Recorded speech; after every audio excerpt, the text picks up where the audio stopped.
Hello, dear friends, and welcome to the next horrific episode of Random Rhapsodies, Sonnet of Blood. I am Matthew R. Dawson, your friendly neighborhood host and game master for this Curse of Strahd playthrough. And joining me around my virtual table tonight are Brandie, Dyto, Joe, Marty, and Natalie. Say hi, everyone. Hi, everyone. Hi, everyone. Hola. Hello. Now, before we begin, we do have a few announcements to get through, starting with the first of our two sponsors for tonight's show, Hero Forge. Marty? Yeah, Hero Forge offers fully customizable tabletop miniatures with dozens of fantasy species and thousands of parts to choose from.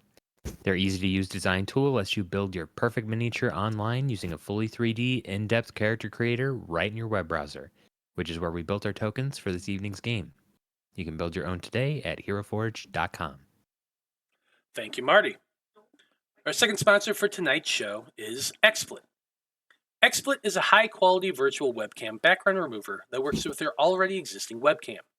Using this program, you can protect your privacy while you work or play remotely by blurring the background, removing it entirely, or even putting your favorite pictures as the background instead. You can download the app today at xsplit.com, and if you use the coupon code RANDOM with a capital R, you can get 10% off of your purchase. You can find our referral link in the chat and show descriptions. Our next game is going to be Monday at 6 p.m. Central. We are back with another episode of the Aethertech Wars. That's our Pathfinder 2E campaign, and the heroes are about to confront the leader of a band of thieves that have been stealing random stuff and digging tunnels underneath the town of Woodpine. They can keep up to date on our schedule and everything we're doing here on the network by following us on Facebook as Random Rhapsody TV, on Twitter as @random_rhapsody, on Blue Sky as Random Rhapsody, and on TikTok as Random Rhapsody_TV. And that's going to do it for our announcements. So join us as we dive into the land of Barovia and continue on with the Conclave Expedition as they attempt to survive. A Sonnet of Blood!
And we're back.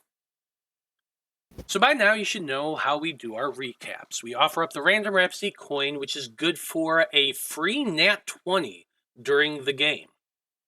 Which means that, yeah, if I do the recap, I'm going to get that coin, and I'm so excited to use it. But I have a feeling that's never going to happen. Ah, well. No? Who wants to do the recap this week? I will. Okay, well, Vide, tell us what happened last time on Sonnet of Blood. So last time on Sonnet of Blood, while leaving Lady Walker's house after our dinner party, we heard somebody screaming and went to see what was going on. As we were following the screams, we met up with Delphine, who, to no surprise, also heard screams, and we determined that it was at the stockyard. We found Lady Walker's two sons, Nikolai and Carl, being attacked by a saber-toothed tiger of all things. Obviously, he was owned by Rictavio. Had apparently the breastplate and helmet. Let's see. Oh yeah, he was wearing a breastplate and helmet and was in front of Rictavio's wagon. Delphine saw Rictavio hiding from his own creature and teleported him out into the open to demand what was going on.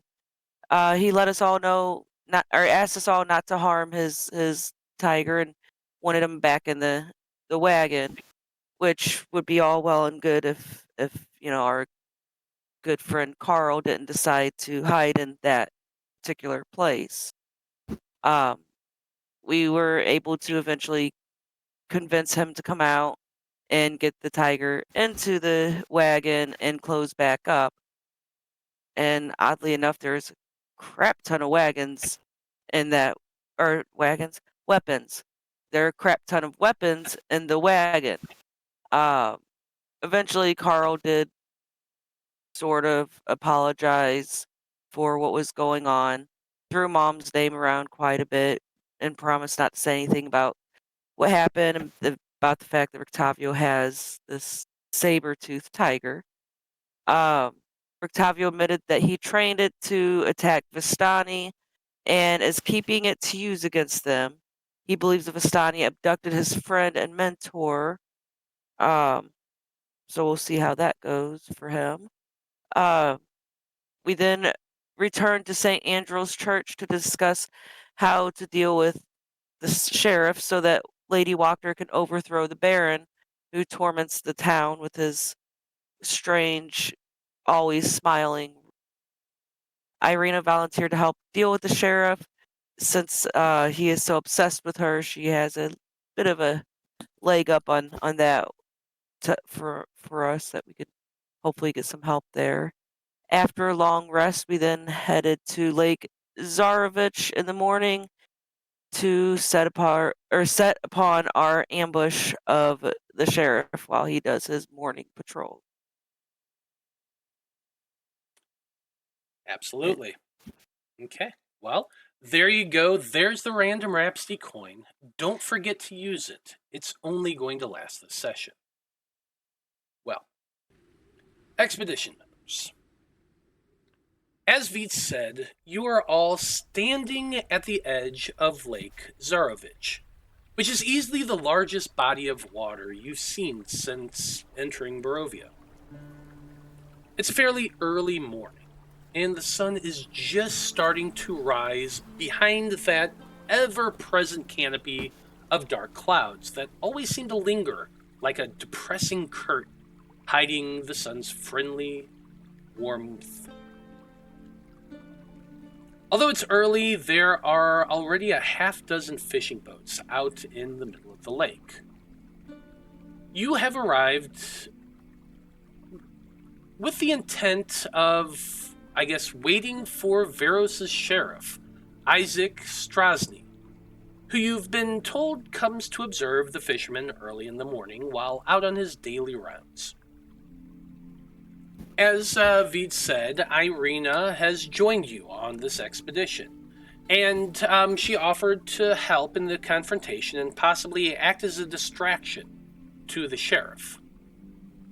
She is currently concentrating on the Alter Self spell, which she used to make herself look like a dark-haired old woman. You know that the sheriff will be along before too long, so you were discussing how you planned on ambushing him, given the fact that there are witnesses out here on the lake. There's a few people in a boat that are just starting to push off into the water. There's another pair that are dragging a boat to the lake shore itself. So there's quite a few people about. Now you are all clustered together in conversation, far enough away from the fishermen on the shore so that they can't hear you planning. You just kind of walked out there and looked about a little bit, huddled together, and that's where you all are. So, with that in mind, expedition, what are you planning on doing?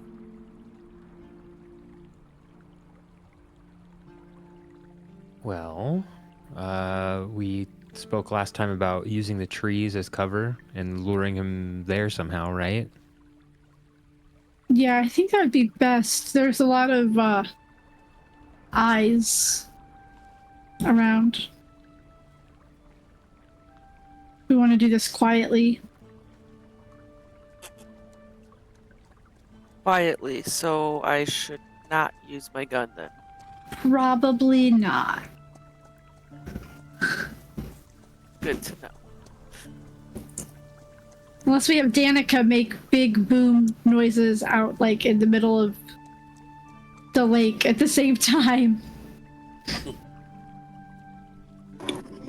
You know, I might have a spell for that.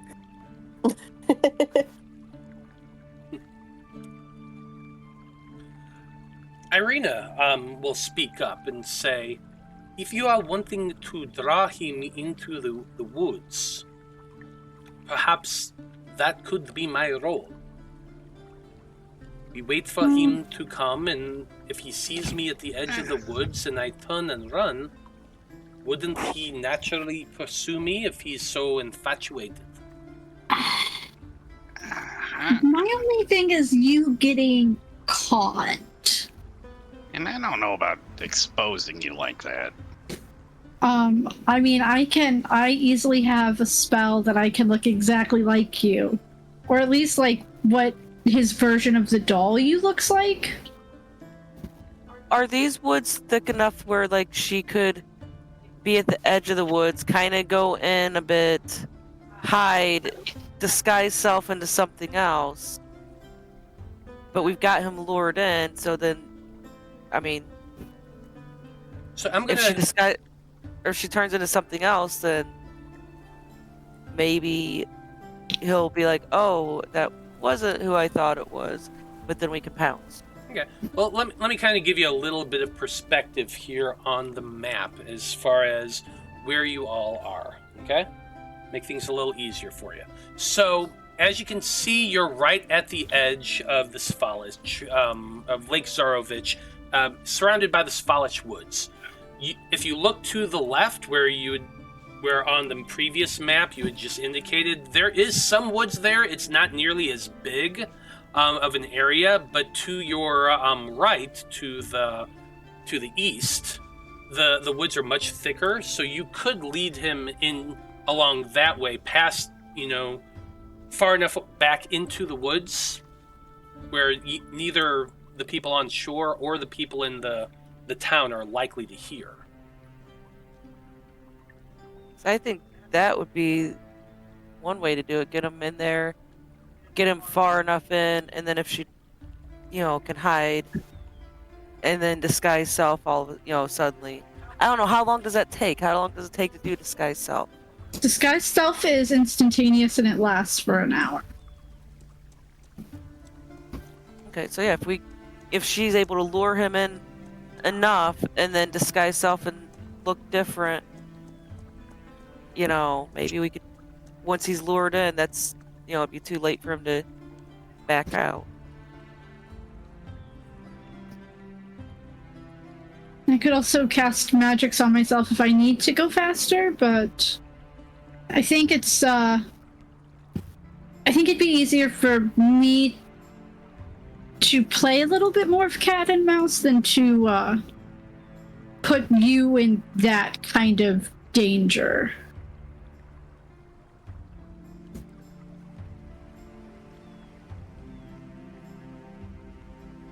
So you want to transform yourself into look like me while I remain looking like this? I mean, you can look like yourself in the woods too, just kind of stay with the rest of the group. That way, if by some chance my disguise drops or he sees through it, then we do have that backup. But hopefully I can get him closer in before he can get a close enough look that it is magic.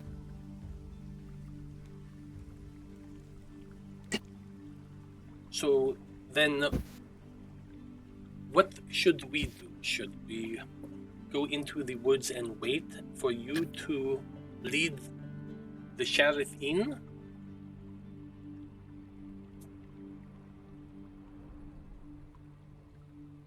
That's kind of what I'm thinking at the moment. Yeah, I think that's the best. Maybe to the right, it looks thicker as you get a little deeper. It'll give more cover for everybody else too. Delphine, do you have a way to get a hold of us from a distance? If something goes wrong, I don't want to leave you high and dry. Yeah, I do. She's gonna take one of her locks and just use her rapier and just cut it off. Oh, right, I'll be able to. I can get in touch with you if you have this on. I'll take that. That lock immediately grows back. Yeah, I'll just kind of watch as the hair just naturally grows to its original length. And you have a little worm-like looking tendril of a piece of hair. I make a bracelet.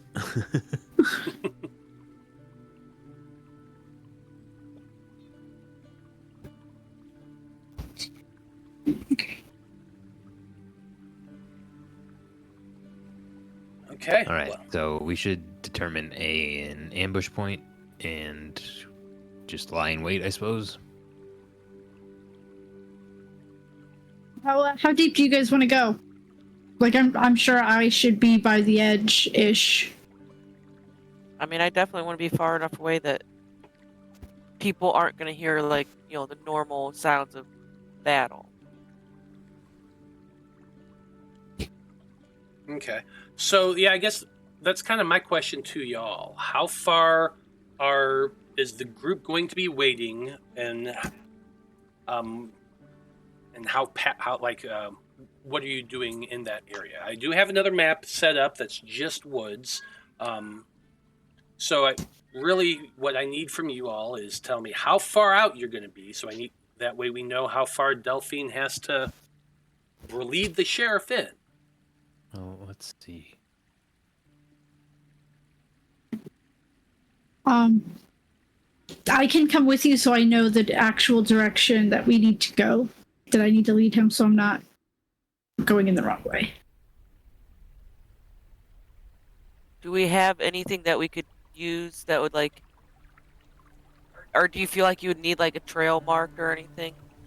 Or I mean, if I go with you guys to scope out where you guys are gonna be at, hopefully I can get back to the edge of the forest by the time he gets here.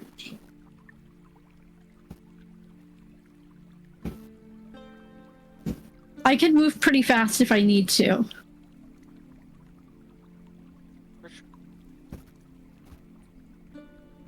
Yes, I did prepare expeditious retreat. I can move pretty fast if I need to.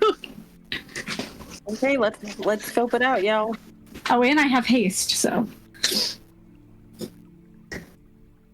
Okay. So as a group, you are making your way to the east into the woods itself. The Sauvage woods is dense. You've been in the woods before, at least along the edge, and you did have to cross it at one point. So you've been in similar woods of Barovia before. It is thick. There are quite a few trees about, and as you're moving in, you can't help but automatically just hear the twitches of the twigs, the rustle of the leaves, and instantly your mind start going back to those woodland creatures that you had seen the last time. They look kind of like branch and twig creatures. You start making your way farther. You go, I don't know, you tell me, are you going like 10 minutes into the woods, 30 minutes in? How far are you trying to get away? I think like 10 minutes. I don't think 30 minutes is necessary. I don't think he's gonna track her for that long. Yeah. Yeah, that's the thing. We don't want to go too far. He's going to give up the search pretty quick, I would think. Okay. It depends on Unless how there's a obsessed reason he for him. is. Well, yeah, That is and true. I mean, unless we were to give him a reason to track further, but that involves a whole nother layer of deception.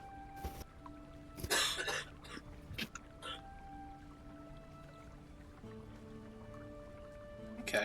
So you've I would like for you to make a group stealth or group survival check. This is all of you kind of moving into the woods, looking for just a good spot that you can ambush, and everyone can like lie in wait. 20.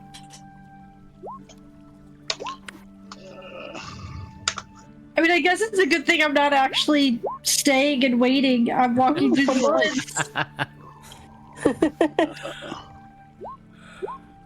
Why is that? Wow. Urzak, you didn't do a good job of teaching Delphine how to survive. Eh, That's hilarious. Well, I like all in all, y'all did pretty damn good. I see a 14, a 20, a 21, a 23. Delphine, on the other hand, I guess you're just more focused on what you need to do to get the sheriff there, so you're really not paying too much attention to where you're going. Fortunately, with Urzak and Danika and Corwan all working together, you do locate an area where you find a bit of a hill going down into a small, just a clear area where the woods, where the trees are kind of all surrounding a little bit of an indenture, which I will go ahead and show you on the map so you can see what this looks like as you're planning.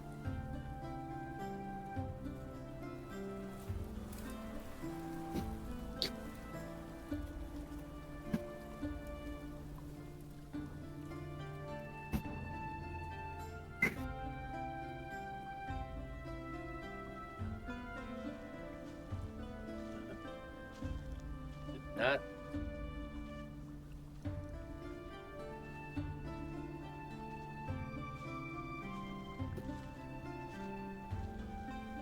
There we go. Okay. So this is kind of the area that you found. There's a little bit of an open clearing, a little bit of space to move about, but to the north and to the south, the trees are pretty freaking dense, and there's not a lot of maneuverability around there, which gives you a little bit of a pincer point. They kind of have to follow along this pathway, which if they want to follow Delphine as she's running away from them. So you feel like this is a really good spot for an ambush.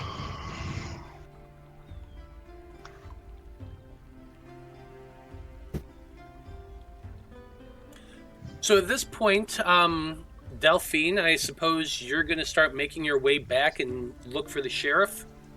Yeah, we're about, what, 10 minutes into the forest? I'd say even less than that. You'd probably about 5-6 minutes into the woods. You're far enough away that you can't really see the town or hear it. And the lake, like, at the distance, you can see a bit of a glare that you're pretty sure is the lake, but you're far enough back from it that it would be pretty much impossible for whoever's out on the lake to see you. Because I would probably wait until I absolutely had to cast Disguise Self. Mm-hmm. Just because I don't know how long I'm going to have to wait by the edge of the forest. But I don't want to be... I still want to be in the thicker part of the woods when I do cast it. Absolutely. So, Now, yeah, go ahead. are they coming from this side? Yes. Or... Okay. Yeah, they're going to be coming to you from the west.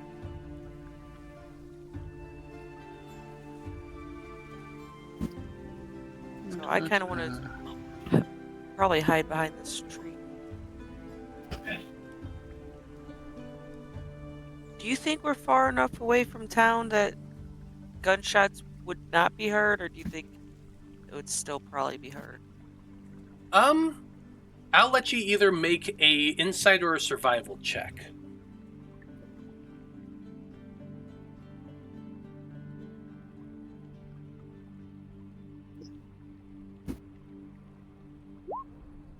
$19. You're not so far away from the town that it would be impossible to hear. It really would depend on how loud the town is going on at that time. Now, you do know that it is early in the morning. There's not as many people out right now since most people are just getting up to start their day. Is there a possibility that it might be heard? Yes. Is there also a much stronger possibility that it wouldn't? You think that there's a pretty good chance that, unless like someone is actively listening and happens to be far enough away from the activity of town, that gunshot be heard? Yes, it could. You're by a lake, but you're also surrounded by trees, which does muffle things. So the noise level would be much lower, and somebody hearing that and just going, "Oh, I've never heard that sound before, I should go investigate," is definitely a lot lower here, if that makes sense. Okay, good to know.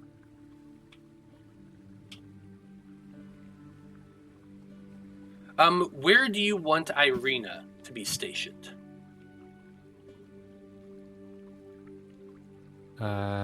She has ranged magic, right? Yes, she does. So then I'd say let's put her somewhat towards the back, but still within range that she can throw off some spells to help out.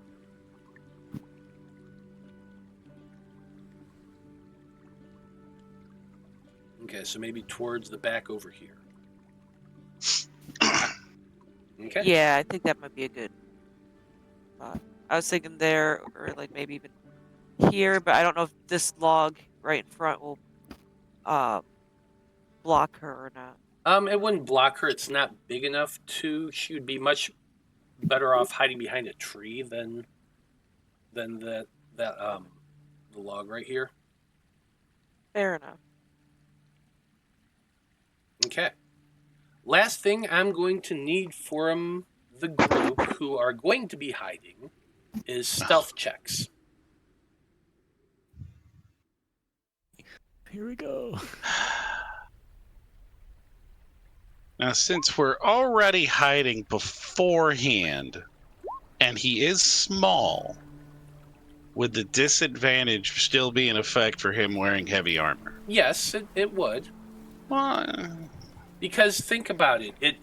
We're just doing this ahead of time. That way I don't have you do it when he walks up. This isn't you're hiding and you're not, because you might move, you might adjust, you never know. That's why you have to make these rolls. Oh, wow.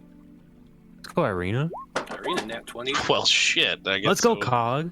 Good job. I was gonna Pointing say, out I mean, he here. does have like timber walk as well, but that's like if they're tracking him, they have disadvantage when he's in the woods because he's a Lautsadon halfling. Oh, But that wouldn't take effect right now, I guess. if it's okay, I'm gonna roll again because I think I have advantage on stealth, don't I? You do have those boots, so yeah, you would. Yeah. 20. Okay. And also, he has got, he's a child of the wood, is one of the things. And so Okay. he gets spike growth once a day. So I think once he sees, he sees our fake Danika running away, he could toss down spike growth for when, Bee Farm and his people are moving through the area to slow them down and maybe damage them a little bit. Or he could do it ahead of time, and it lasts for 10 minutes. Now, it's something they have to make a check to see if they can recognize it. Mm-hmm. If he put it down, well, I guess she's not going to be in the area. She's going to be... that's the kind of thing that you want to cast right before you run into it, because if you cast it ahead of time and it takes longer than 10 minutes for them to show up. Yeah, because I mean, there is a check that they would see if it's that kind of terrain, but coming up to it, but it'll be some. Yeah, so as soon as she's clear, he's gonna let that go, and it's got a 150-foot range, so he can pretty much be anywhere, and it's a 20-foot radius cube. And he'll drop that right as soon as she's out of range. So I assume you communicate that to Delphine. Yeah, he would before she ran off, he'd say like, all right, now because my people, I mean, I live in the city, I prefer civilization, but my people, we're of the wood, and so I can make spikes and thorns and stuff grow up out of the ground, and they're really sharp and they hurt. But as soon as I see you get past that, I'm gonna drop it down for them. All right. Cool. Sounds good. If I as well, I am an old man, so if I'm going to do my best not to get you in it. So just if you hurt your footsies, I apologize.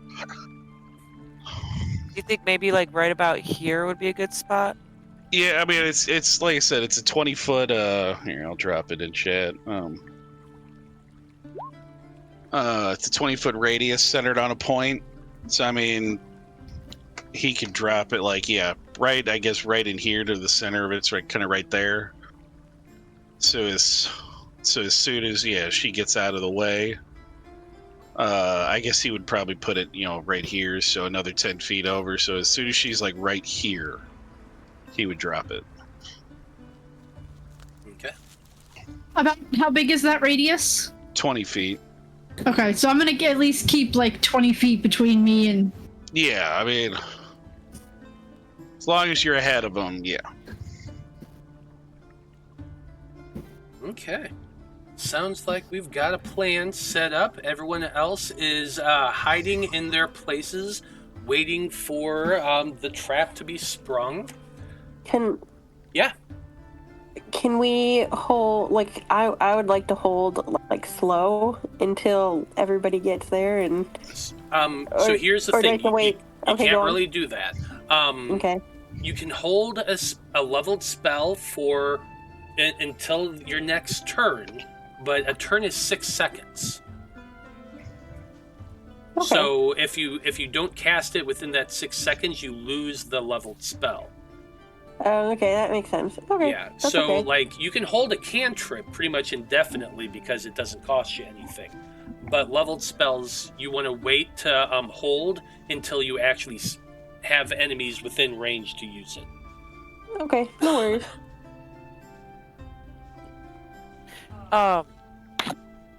I'm thinking too, since we're far enough away, I'm probably gonna go ahead and use my gun.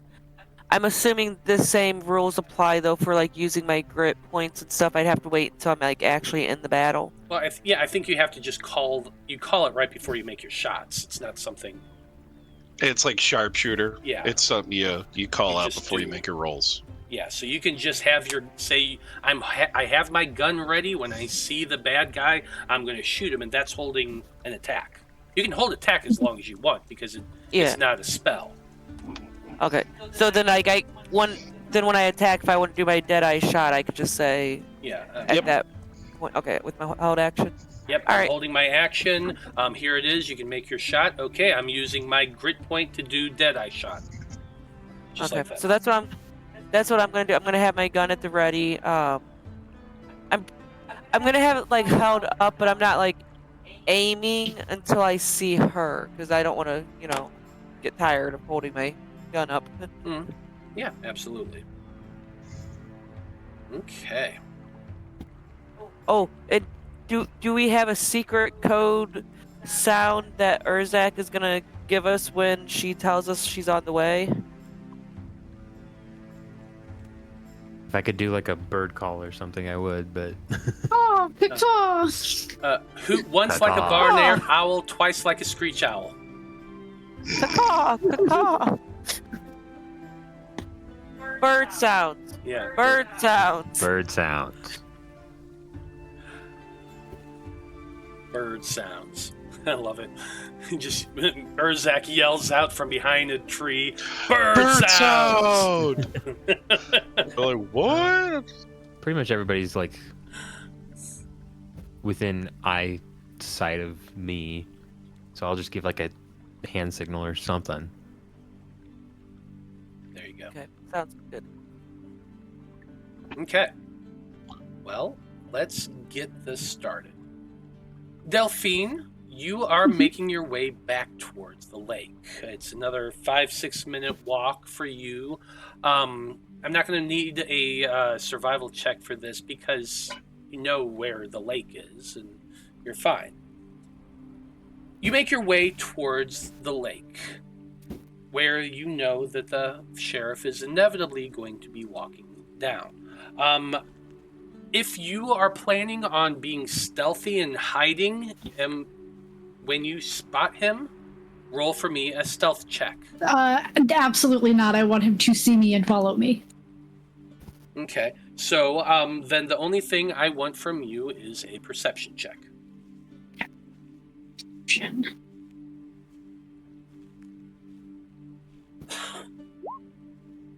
11. Okay.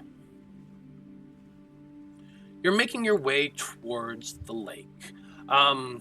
You know that you can see as you're making your way through the trees, you're winding about them, you can see that in the distance, the path is starting to clear up. You're pretty sure you can see the path to the lake from Veros. And so you start making your way towards there. I would have already cast Disguise Self. Okay. You've cast Disguise Self, and you are you're making yourself look like Irina, or what? Irina, yeah. Okay. You make yourself look like Irina, and are you going to be just like kind of waiting on the edge of the woods? Or are you going to go stand out in the middle of the path? I'm gonna be on like the edge of the woods, but like meandering, like I don't know, like I'm picking up twigs or just like some menial thing that I don't really have to pay attention to, but I can watch out for him. Okay, so if you're keeping yourself towards the woods, you're acting like you're picking up sticks and that sort of thing. I just want a performance check from you.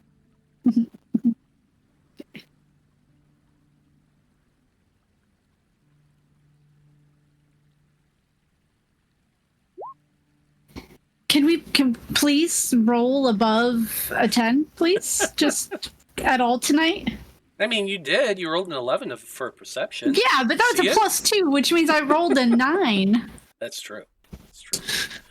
Anyway, you would you're doing your performance. You're kind of looking out as best as you can, picking up sticks and meandering about the edge of the woods. You hear them before you see them. You hear that loud, boisterous, gravelly voice of the sheriff just barking out a harsh laughter. Ha ha ha ha ha ha! Ah, you idiots! And you hear a ow! Before you see them. But as you look up and you look down the path, you can see that the sheriff is walking along a path, heading towards the lake. He has his axe on his on the holster on his back. His kind of cloak is billowed out around it, so it's very clearly visible. He's walking next to four soldiers, 4 guards of Veros. How far away is he? From you, I'd say probably about 35-ish feet.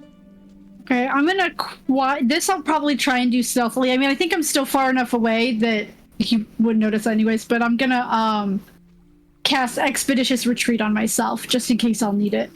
Okay. Disguise Self is not a concentration It's not spell, concentration. right? Okay. I think it's for an hour. Yeah, that's what I thought. So you're good on that. You cast Expeditious Retreat on yourself, and you're just kind of hanging out there. Let's see, real quick. One sec. I just want to see what his passive perception is to see when he would actually notice you. So he would actually be walking along the path and wouldn't really notice you until he's walked past you. Like, for a moment, he just kind of walks past this in front of the space where you are. You're bent down, picking up some sticks and starting to straighten.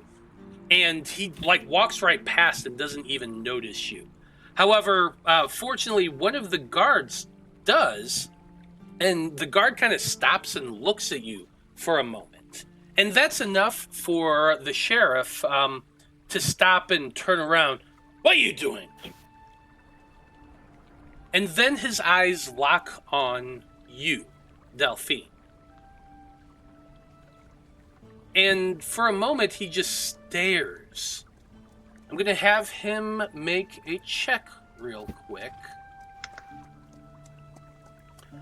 This is against your spell DC. What is your spell save DC? 16. 16, thank you.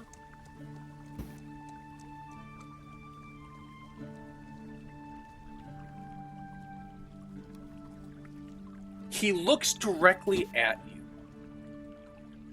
And for a moment, his eyes squint, and then they go wide. His mouth drops, and he stammers a little bit. And without saying a word, like his the soldiers around him are all looking up at him, very confused because of the way he just stopped and stared, mouth agape. But then he takes a step towards you, and then another. His arm kind of, that devilish-looking arm, the big red one, long black claws tipped on the fingers, he just reaches out at you, like just reaching a hand towards you as he steps. Delphine is taking a step back with each step forward. Okay. Yeah, with that, he continues to step forward towards you, like his head shakes a little bit. What? Then he turns and looks at his guards, and he yells out in a loud voice, "Seize her! Don't let her escape!" The guards jump and immediately start chasing after you. Look a scout. Wait, we have to be happy, right? I can't look scared. So the four guards like just start running around the sheriff and start running directly towards you. Are you going to run at this point? Yes. Absolutely. You turn and run. What is your movement speed now? So my movement speed is 30, but I get it as an action, my movement and a bonus action. So it would be 90 altogether per round. Now 90 feet per round. That's enough to outpace them. But I don't want to get too far ahead. Well, like I want them. You're not going to, and I'm going to tell you why. You are 10 feet faster than the sheriff is, running as fast as he can. You're basically just barely keeping ahead of him, and he outpaces his guards very quickly. Okay. They're all running behind him. He's running ahead. You can see how fast he goes because he just zips, runs around the four of them, and starts pursuing. Which means I'm going to change the music.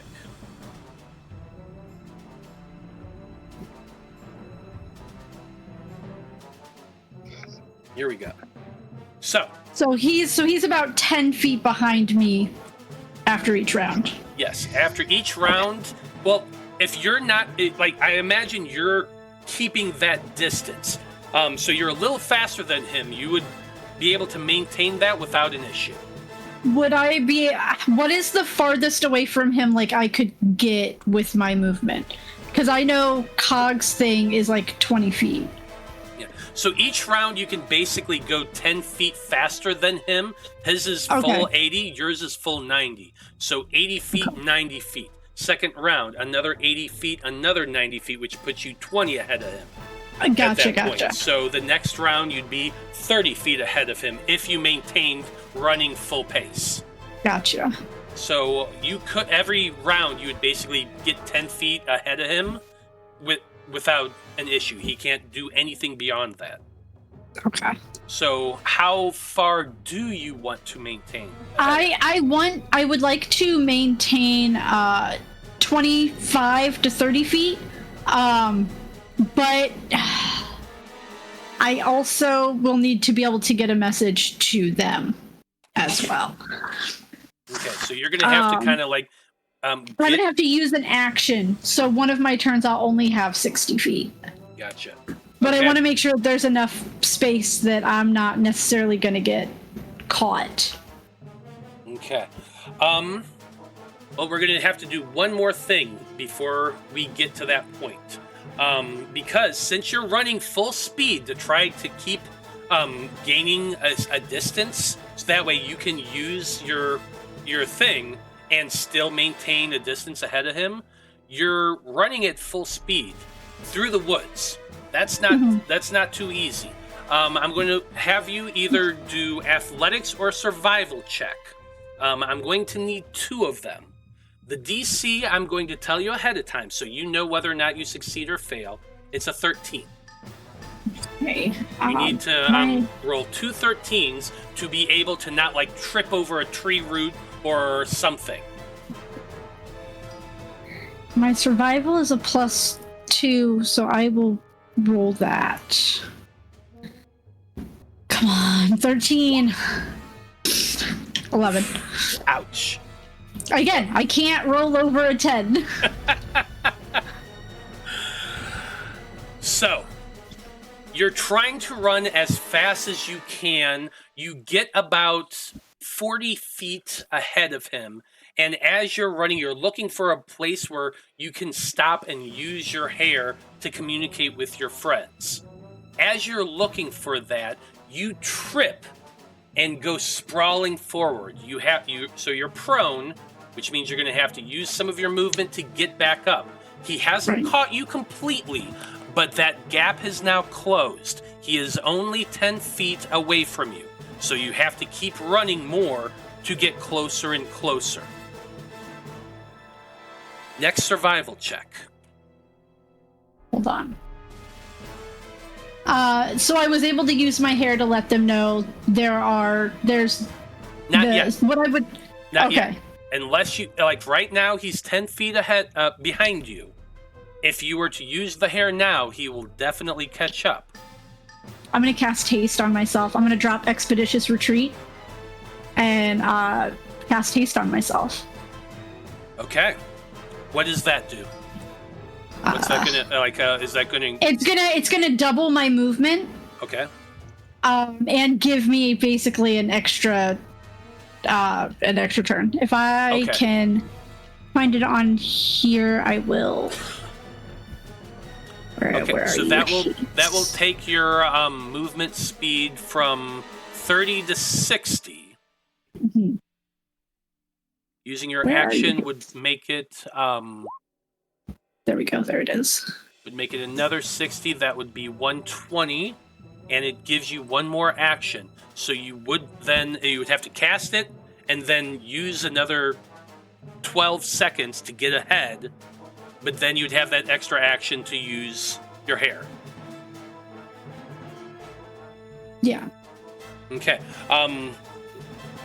You are able to use your hair, and you are able to send a message back to Urzak, letting him know that they're coming. What do you say to him? I tell them that I can only use 25 words. It's basically a message spell. Mm-hmm. Meat arm, right behind. 4 more are following. Right, there were 5 of them altogether. Yeah. Okay. Coming in quick. So Urzak, that's the message you hear as you're kind of crouching behind the tree. Okay. I'll Signal everybody else, I assume? Yeah. Yeah, I'll just fist up, go 1, 4, and fast walking. Love it. Okay. When he does that, that's when I'm gonna actually raise my pistol and, hold action for a shot when he comes in range. Yeah. You have your pistol ready. Yeah. Pull that hammer back, and you're waiting for the sign of your friend.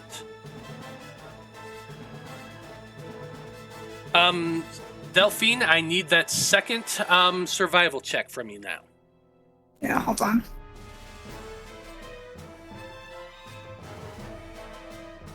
Casting haste has definitely helped you out, giving you extra movement speed on that. Yeah, I can move 180 around now. Survival. Come on, please, more than a 10. Hey, I rolled a 10, but I still tripped. You still failed, unfortunately, but that extra movement speed has made a lot of difference. So you had basically zipped along ahead of him. You're trying to keep it so that he can still see you, while also like weaving between trees and zipping away. He's yelling out to his companions, to the other soldiers, "Hurry up, you idiots! We gotta stop her! Catch her! Move!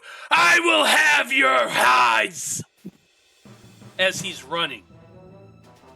Can we hear him coming? I imagine at the distance you would definitely hear a little bit of an echo of that yelling as well. Let's move you over to the map now. Okay. Let's go ahead and roll for initiative. That way we can just get this out of the way. Cog, did you end up casting that spike growth or whatever? it I was? gotta do it when he's close. Okay. So as soon Oh, as now? Delphine hits Now you this roll square- over a 10?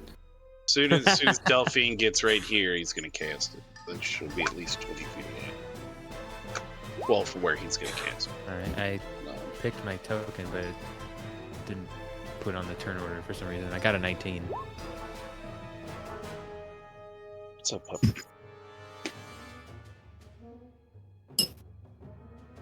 I had to burn a 3rd level spell because I kept tripping.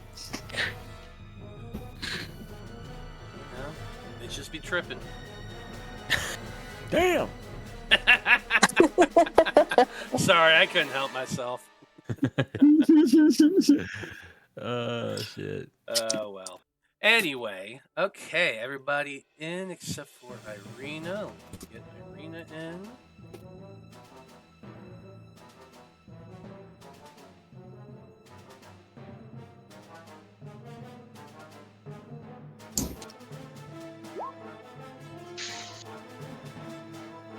You need to put Urzak in the turn order too. For some reason, it didn't. I clicked on my token and then I hit roll initiative and it said, just kidding. What did you get? I got a 19. 19.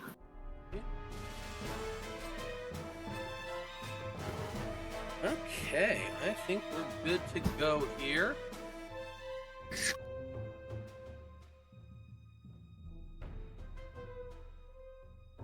So here's what's going on here.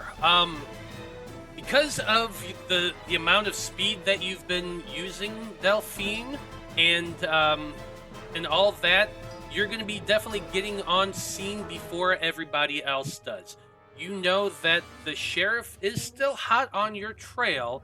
He's going to be arriving like pretty damn fast. You're not quite sure how far back the guards are. You can hear them, but you haven't been able to see them, even like glancing back as you're moving.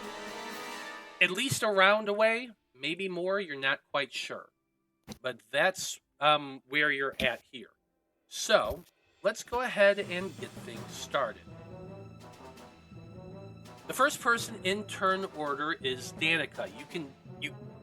You can hear the sounds of Delphine coming, and Urzak has told you that has like made motions that they're coming. But you don't see them quite yet. So you can either hold an action, you can prepare something, or you can cast a spell now. Can I hold a spell? Can I hold a spell? You could hold a spell at this point because now you know that Delphine's coming. She's going to be breaking through that clearing any minute. Then I would like to hold a spell. What are you wanting to hold? I am going to hold slow, but I don't want to cast it until the soldiers get there too. Okay. So I'm going to be holding it. You're holding the slow spell, and you're waiting for everyone to get there. You know that some soldiers are coming. You know that the sheriff's coming. So you're waiting to see all of them. Yep, I'm staying hidden, and I'm waiting to see all of them. Okay. Vide. And that's it. You're up next.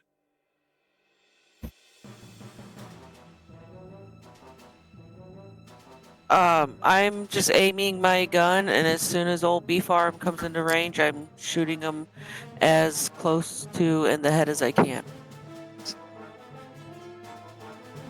Get him like Yeah. here-ish. Holding your maybe? action as well. Next up in turn order is Delphine.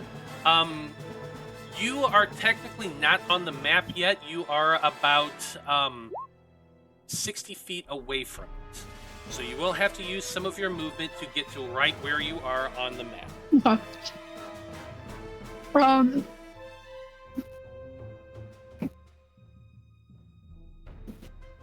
I would probably just use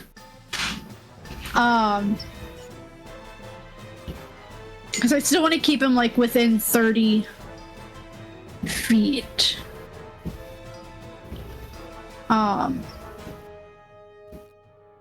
But I think I'm gonna use my one of my actions to just try and get to the other side of where Cog wanted me to be.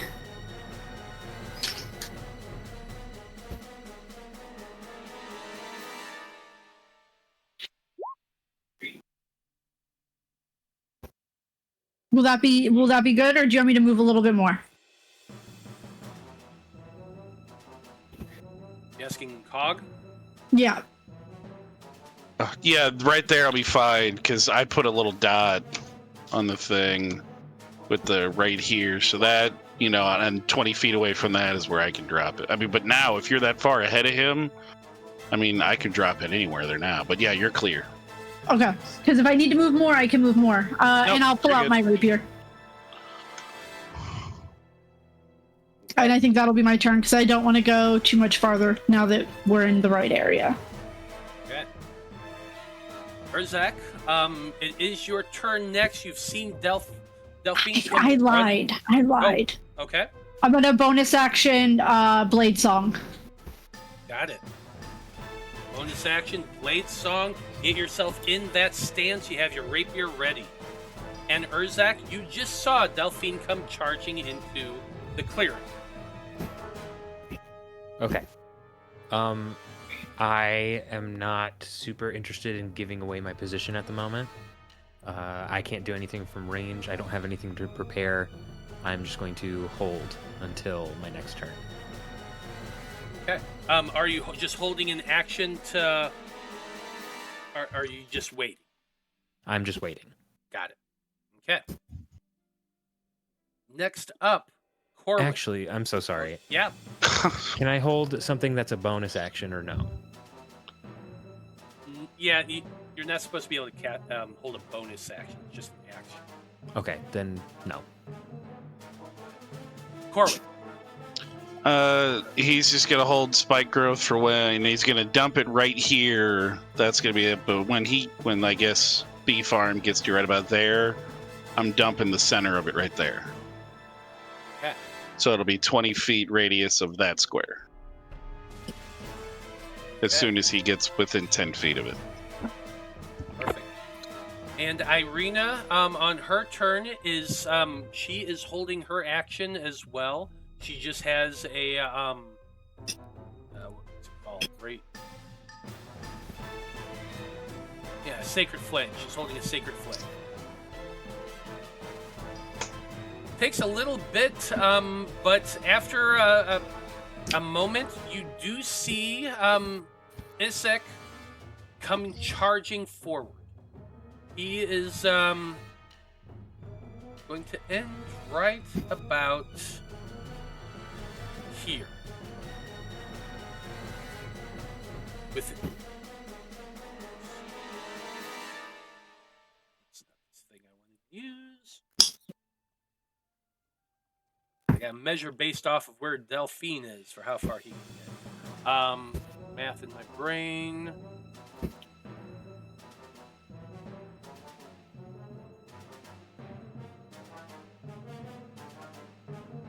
Okay, he would be able to get to right here. Perfect. As he's running up towards Delphine. He stops there, and he's staring at you, Delphine, now that you've stopped and turned around. You've got your weapon ready, but you still look like Irina. And he just stares at you and says, Are you real? Now, those of you who are holding your actions, Danika, you do see one of them, but you do not see the guards just yet.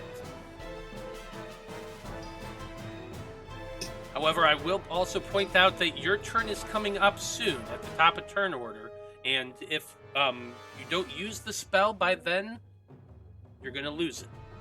I mean, bee farm's who we want. Yeah, you should just use it. Nice. I mean, if the only option, I figured, never mind. If the only option is to use it or lose it, I'd obviously use it. Mhm.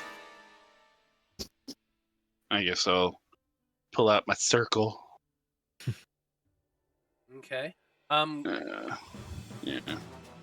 Because, I rolled to see how far the guards are. They've got 2 rounds to get here.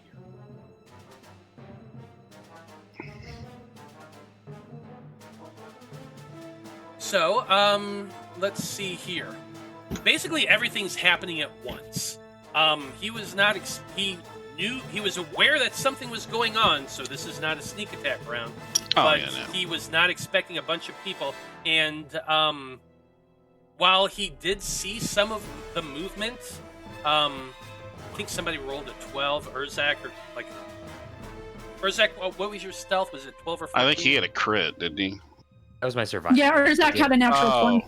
That was for survival. I got a 12 on stealth. Yeah, so that's what I thought. Okay. So yeah, he did see you moving, but it didn't matter because his entire focus was on Irina. He had no clue about Corwan, who was hiding behind there, who steps out and casts his spell at the same time Danika, knowing that at least you have one target, you step out from your tree and cast your spell. At the same time, Vide, you said you're waiting to see the light of his eyes. There they are. Yes. And I am using a grip point too. And I'm going to do Deadeye Shot on him.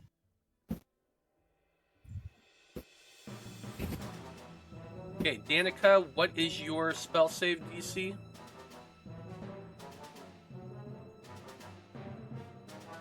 What am I rolling for stealth or for slow?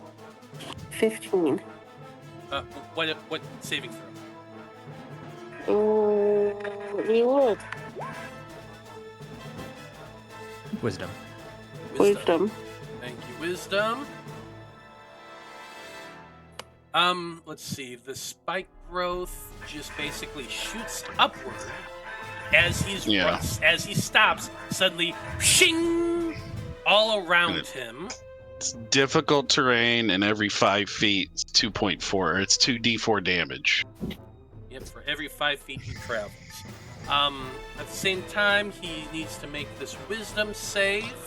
That would be to see if he can tell if it's difficult terrain. So Yeah, really, that's all that is. I mean, now his men coming up, should probably make that. But I guess he's like, oh, this is nothing. So maybe he'll fail. Well, he just he kind of ran in and it came up all around him, so he doesn't need to make it. Everyone else his does. men, yeah. And it's a 15. I don't know why it says it's a 14, but my DC is a 15 now. Got it. Okay, well, he rolled a 10 Oh, that's for the slow. I'm sorry. for the slow. Thinking so of me, that yeah. is a failure. He is slowed. Did you- Let's say, I Brandie, think I did can you hear the roll? music coming through your thing. Oh shoot, Natalie. sorry, I forgot. 19. 19 just hits. Okay, so that you'll get 7 piercing damage for that. Isn't there something special that happens when you do a headshot? Well, I did Deadeye Shot, which just gives me advantage. Oh, okay. I thought it was. I also have Violent Shot, but I have to, I think, get a critical. No, that is if it hits. I did not do Violent Shot, though. I Okay. did say I was doing the Deadeye. Nope. But you make your shot. Your shot goes in, hits the Urzak square in the arm. He grunts in pain and looks to see you. He's surrounded by spikes now. He is slowed and feeling very just dim-witted right now. And that was the end of his turn. So, top of the turn order. Danika. The sheriff is now standing in the middle of a gigantic field of spikes. What are you doing? Well, let me take a gander. Unfortunately, he's not a child, so I mean. Okay. Yeah, unfortunately he's not a child, so murder doesn't come naturally to... You can't intimidate him to I'm gonna cast Vicious Mockery. Let's do some Vicious Mockery. I'm gonna keep it simple for right now. Vicious Mockery, like it. You have anything good you want to say to him? You don't have to. Your arm looks like a bag of meat. Wow, that's a 24. He definitely saved from that. I guess it wasn't very offensive. No, he wasn't really paying attention to what you said. His brain's kind of addled right now. He's feeling sluggish, and he's just staring full on Delphine, who looks like Irina. I anything think that's no, that's it. Vide, you're up next. Okay. I'm gonna take another shot at him. I'm not gonna do the grip point this time. I only got. Take another shot at him. 17 to hit. 17 misses. Okay, I'll take another shot because I got extra attack and 8 misses too. And 8 So misses. yeah, I failed. Did the 19 just hit before the slow or after the slow? It kind of all happened at the same time. That's why I was rolling it as the same. Okay. Oh, actually, hold on. That does remind me. Slow does take it down by 2, so the 17 would just hit. Okay, so then give him 5 points of damage. Absolutely.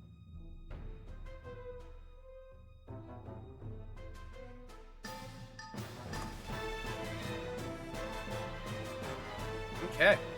So yeah, one of your shots does manage to hit. Unfortunately, the second one does miss.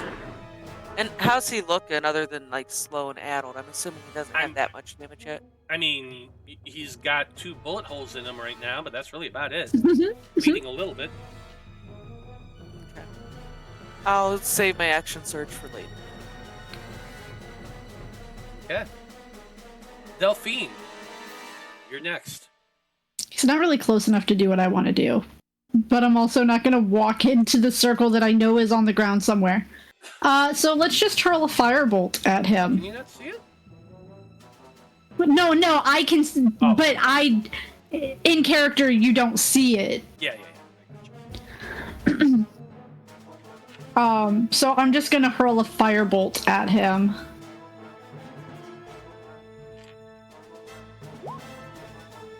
Misses. 15 just does miss. Doing anything else? No, that's all. That's all I'm gonna do. I'm waiting for him to come to me. Got it. It is Urzak's turn. What you got? All right. I'm coming out of hiding, and I'm getting up next to Delphine. And for my bonus action, I will be casting Hunter's Mark on Urzak. I don't know why it rolled a dice there. It's weird. Like it. Put a little target thingy on them. And for my action, I am going to channel Divinity of Enmity. What does that do? Oh, I know it's around here somewhere. I can... Oh, that's also a bonus action. I thought that was an action. Oh, okay, so you can't do that right now. So I can't do that yet. I will take 2 javelin attacks. Throwing 2 javelins at Urzak. Okay. Just doesn't want to roll dice anymore. There. Are you clicking on? Let's say it looks like you're clicking There on you the go. First one's an 18. 18 does hit. Second one, 24. That was with. That's a it's vicious still the same. battle axe. Yeah, but it's Oh, still yeah. the same. So yeah, it does hit. Just make sure you're right. First, what is happening? Let me refresh my page. That is weird. Just roll the damn dice. See, that's what you 9 get for damage. using D&D Beyond. I've never had a problem before today. 18 damage. 18 points of damage, not bad. You launch these 2 javelins at him. Both of them go flying through the air, stabbing into him. One cutting against his thigh, the other going against his ribs. He growls in pain, and he looks directly at you, Urzak. As these hit, and he snarls, You. Hey, they're handsome. Trying to take her away from me, aren't you? Aren't you? And as he screams, I'm going to need you to make a dexterity saving throw as he hellishly rebukes you. Real quick, he also takes an additional 2d6 from Hunter's Mark, so another 6 damage. 6, thank you. And you said dex save? Yeah, dex save. Okay. 19? 19 does save. You're going to take half of that, 9 points of fire damage.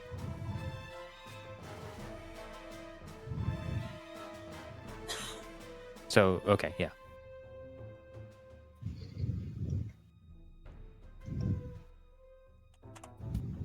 Okay.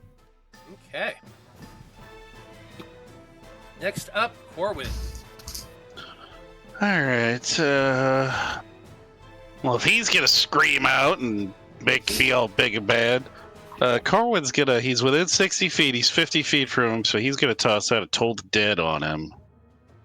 Because he's gonna be all big and loud. Where is it?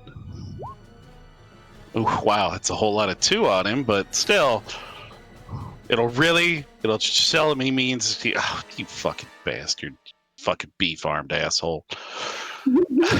Yeah, I feel like he didn't even notice that you did. Because you know what? He's pissed at Big Green, so Cog is still okay.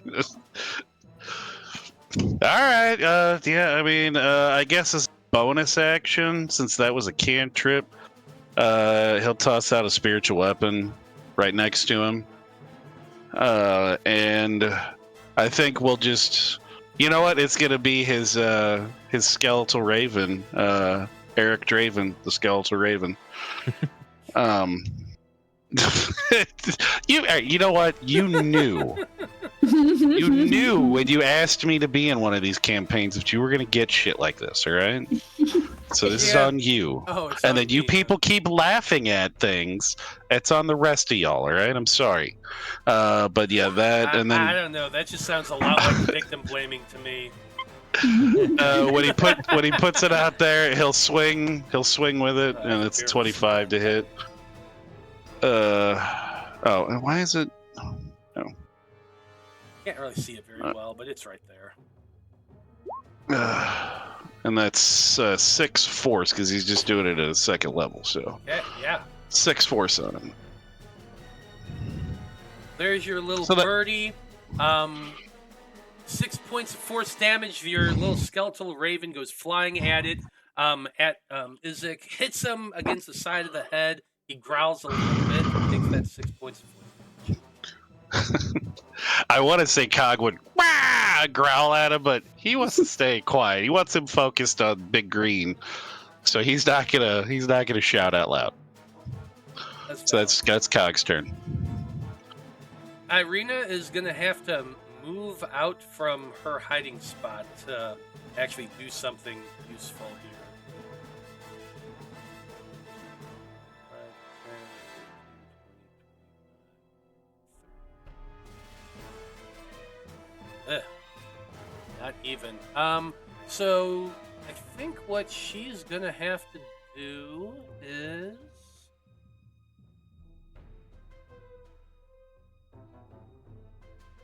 Yeah, she is going to cast Bless on how far is it? 30 feet.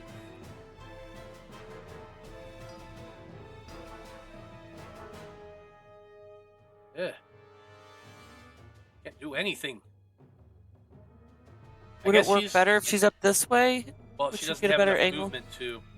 So I guess she's going to use her action to dash, try to get closer. And we'll say she's going to get 5, 10, 15, 20, 25, 30 feet to right here, kind of hide up underneath this tree. Gonna give this man a condition. He's gonna see 2 of his beautiful ladies. Well, Mhm. remember, right now, Irina is disguised. She looks like an Oh, old that's right. She's an old woman. Yeah.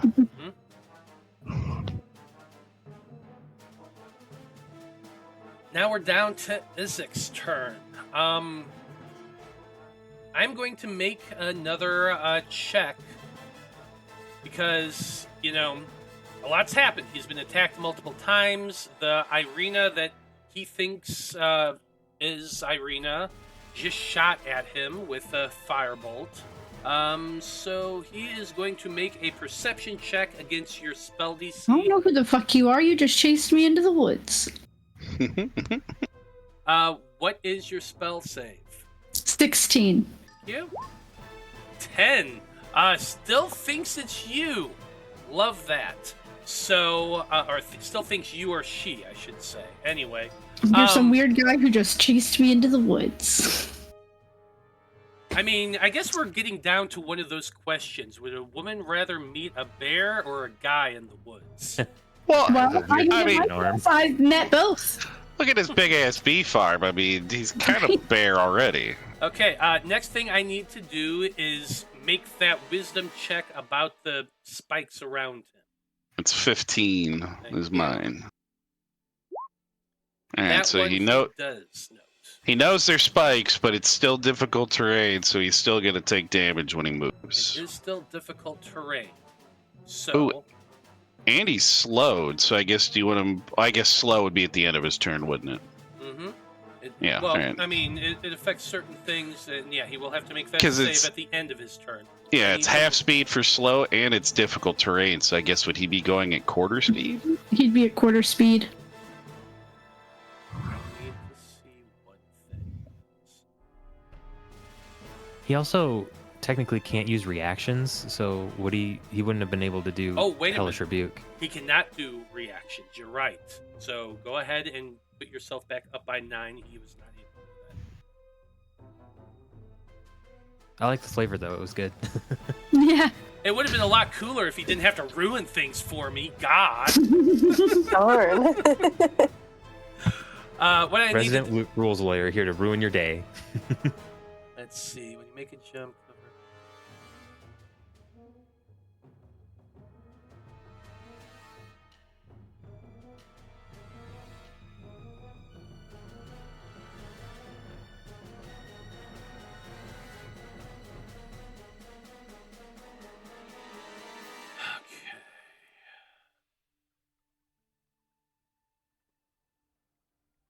Okay, so this is what Urzak is going to do. He screams and howls in almost like a barbarian-esque rage as he starts charging forward. He is, let's see, that's difficult terrain. And he's slowed, so let's see. It would be up. A lot of math. Be fucked. It would be like 10 feet.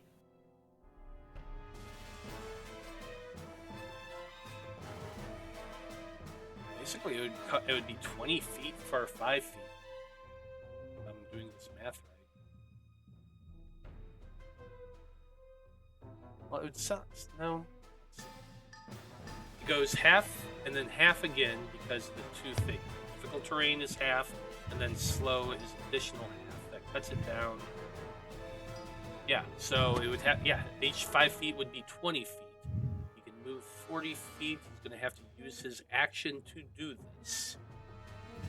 Because basically he's running forward 15 feet and then jumping.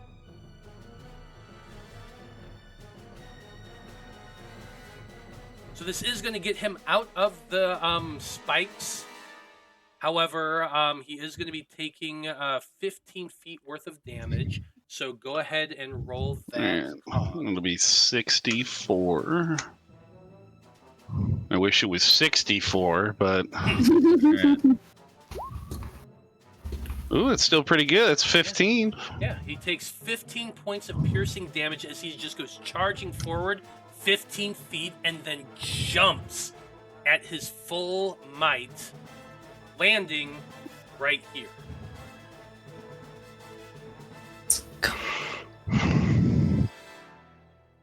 That, however, is his full turn.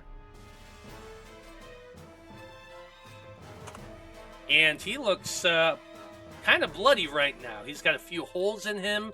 He's got cuts and scrapes and slashes from all of the spikes. He's looking rough.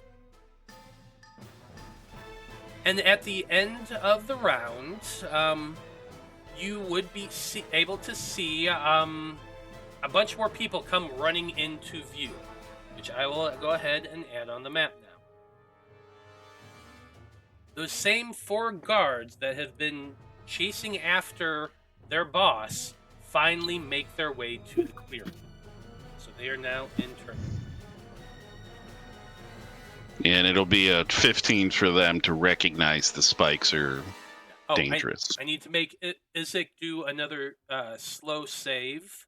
Let me do that real quick. Danika, what's your spell save DC? Never mind, I rolled a 1. Never mind. I think prayed hers that is shit into 15 as well. existence. 15. Yeah, I feel like it was 15, but still, a 1's a 1. He fails. I sat here going, please fail, please fail, please fail. Yeah, for sure. Danika, you're up. Danika is going to cast. Hold on, let me get my little. I don't have a mouse today, so I'm struggling a little bit. I am going to cast Pyrotechnics. Pyrotechnics. Let me click it.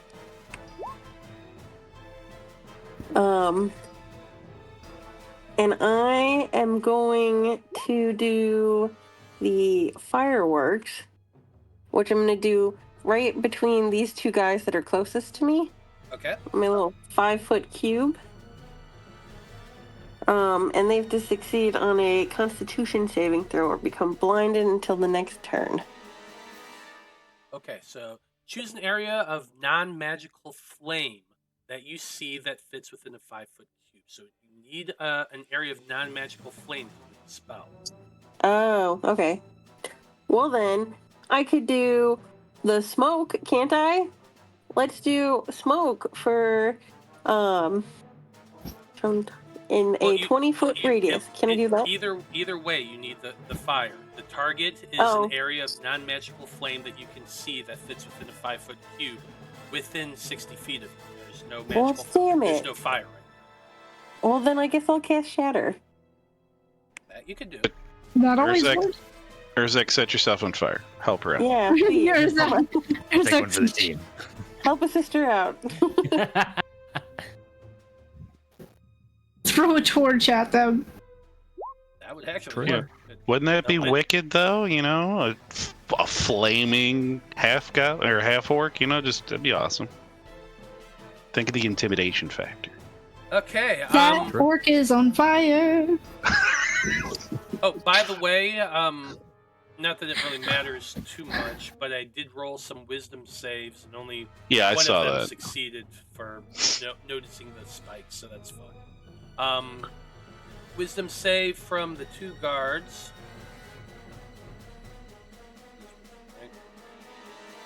For Shattered? No, it's Constitution. Constitution, I believe.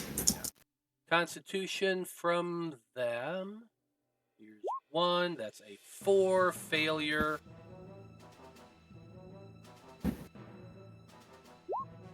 $14, also a failure. Go ahead and roll your damage.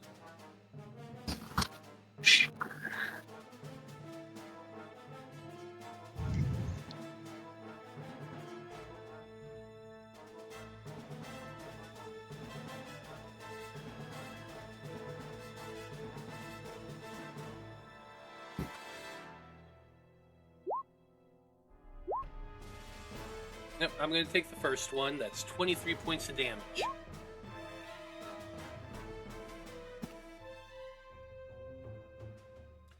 So here's the funny thing that happens. Uh-oh. You rolled really freaking good on that first one. 2 8s and a 7. God damn. Dyto. Anyway, so these guys come running into the clearing, and Danika, you see them and you cast your shatter. Just an explosion of thunder erupts between them, and one of the guards, he's a guy clutching a spear that was running, just it blows back. He hits his head against a tree, spins and lands, and he does not move again. Damn, Danika. Holy shit. She was picturing his inner child. You can't help. Anybody remember? Yeah, you remember that movie, The Big Green, from the '90s, where the goalie would envision things coming at him? That's what she did. She pictured a little kid. You can't help but notice that this guard, like, he still has pimples on his cheeks. He's like maybe 19, 20-ish. Definitely the youngest of them. Whoa. This is one of the running bits of all time. Uh-huh.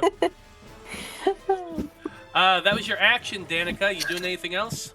I'm gonna move a little bit. I'm gonna move.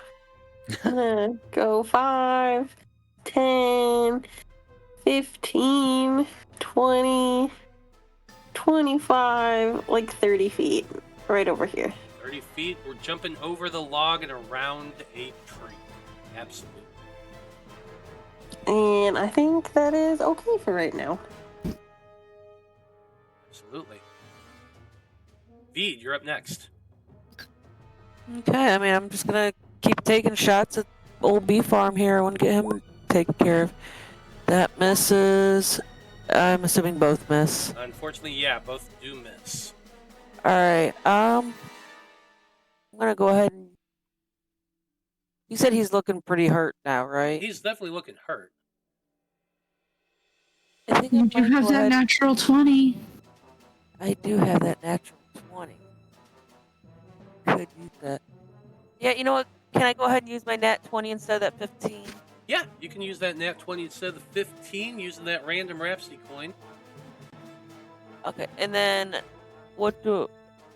That's like I damaged twice, right? So yeah, basically you just we'll take your dice roll and double that and add your dex modifier. Okay. Because yeah, for my revolver I get a 1d10 plus 3 piercing. So. Well, here, let's see. Yeah, just go ahead and roll roll 2d10 and add plus 3. That's how we normally.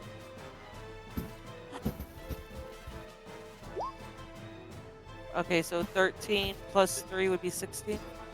There you go. 16 points of damage. You aim true, firing your shot.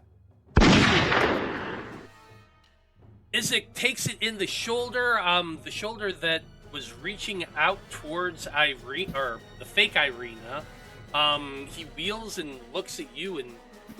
God damn, I hate the fact you can't use reactions right now. Thank you, Danika. I'm gonna go ahead and action surge. Action. And yes, action. I'm going to use a grip point. I am going to go ahead and do violent shot. Doing violent shot, you said? I'm debating. Yeah, do it. Yeah, I'm gonna go ahead and do it. I'm gonna do it. Let's hope it works. 14 does not work. Wait. 14 does not work. Gains plus. Oh no, that's plus to the misfire score. Okay. Okay, when you make a firearm attack against a creature, you can spend one or more.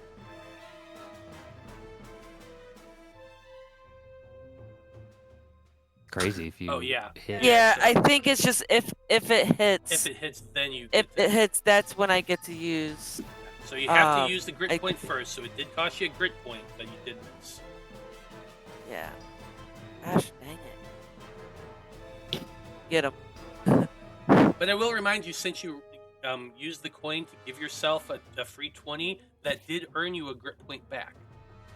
Oh yeah, that did. Okay. All right. That's it then. That's it for me. Well, you used your action surge, so you have a second shot.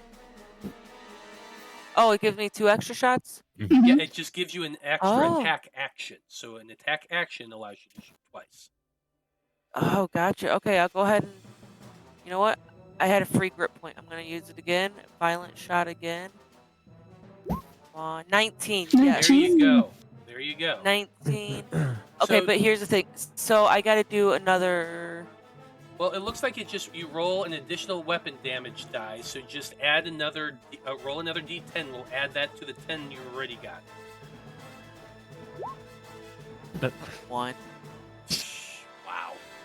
Can I re-roll that? Can I take a mulligan on that one because it was so bad? No, unfortunately, it doesn't work that way. Still, 11 points of damage is pretty damn good.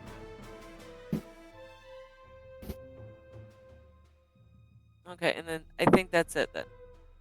Okay. 'Cause that was 4 shots. So that's it. That's it. Yep, make sure you're keeping track of that. Are you using your movement at all? Nope. I am staying put. Okay, Delphine, you are up next. We've gone through a combat where nobody's taken damage. This is insane. I'm going to slice at Urzak with my rapier. Well, You're doing the same thing Marty Yeah. It's not just me. did. What the hell? Are you using 23 to hit. Are you using the same thing that Marty's using? Yes, And 23 does hit. Maybe it's a problem with the extension. it could be. So a 9. Points of damage. Then for my extra attack, I'm going to use Green Flame Blade for a 19 to hit. Which does hit. So it's going to do 1 pierce. It's going to do 5 piercing and 7 fire damage. stab into him. I'm not done yet. Yeah, I know. The blade goes in, and then you see that burst of flame coming around, but you do notice the flames do not seem to affect them. Okay.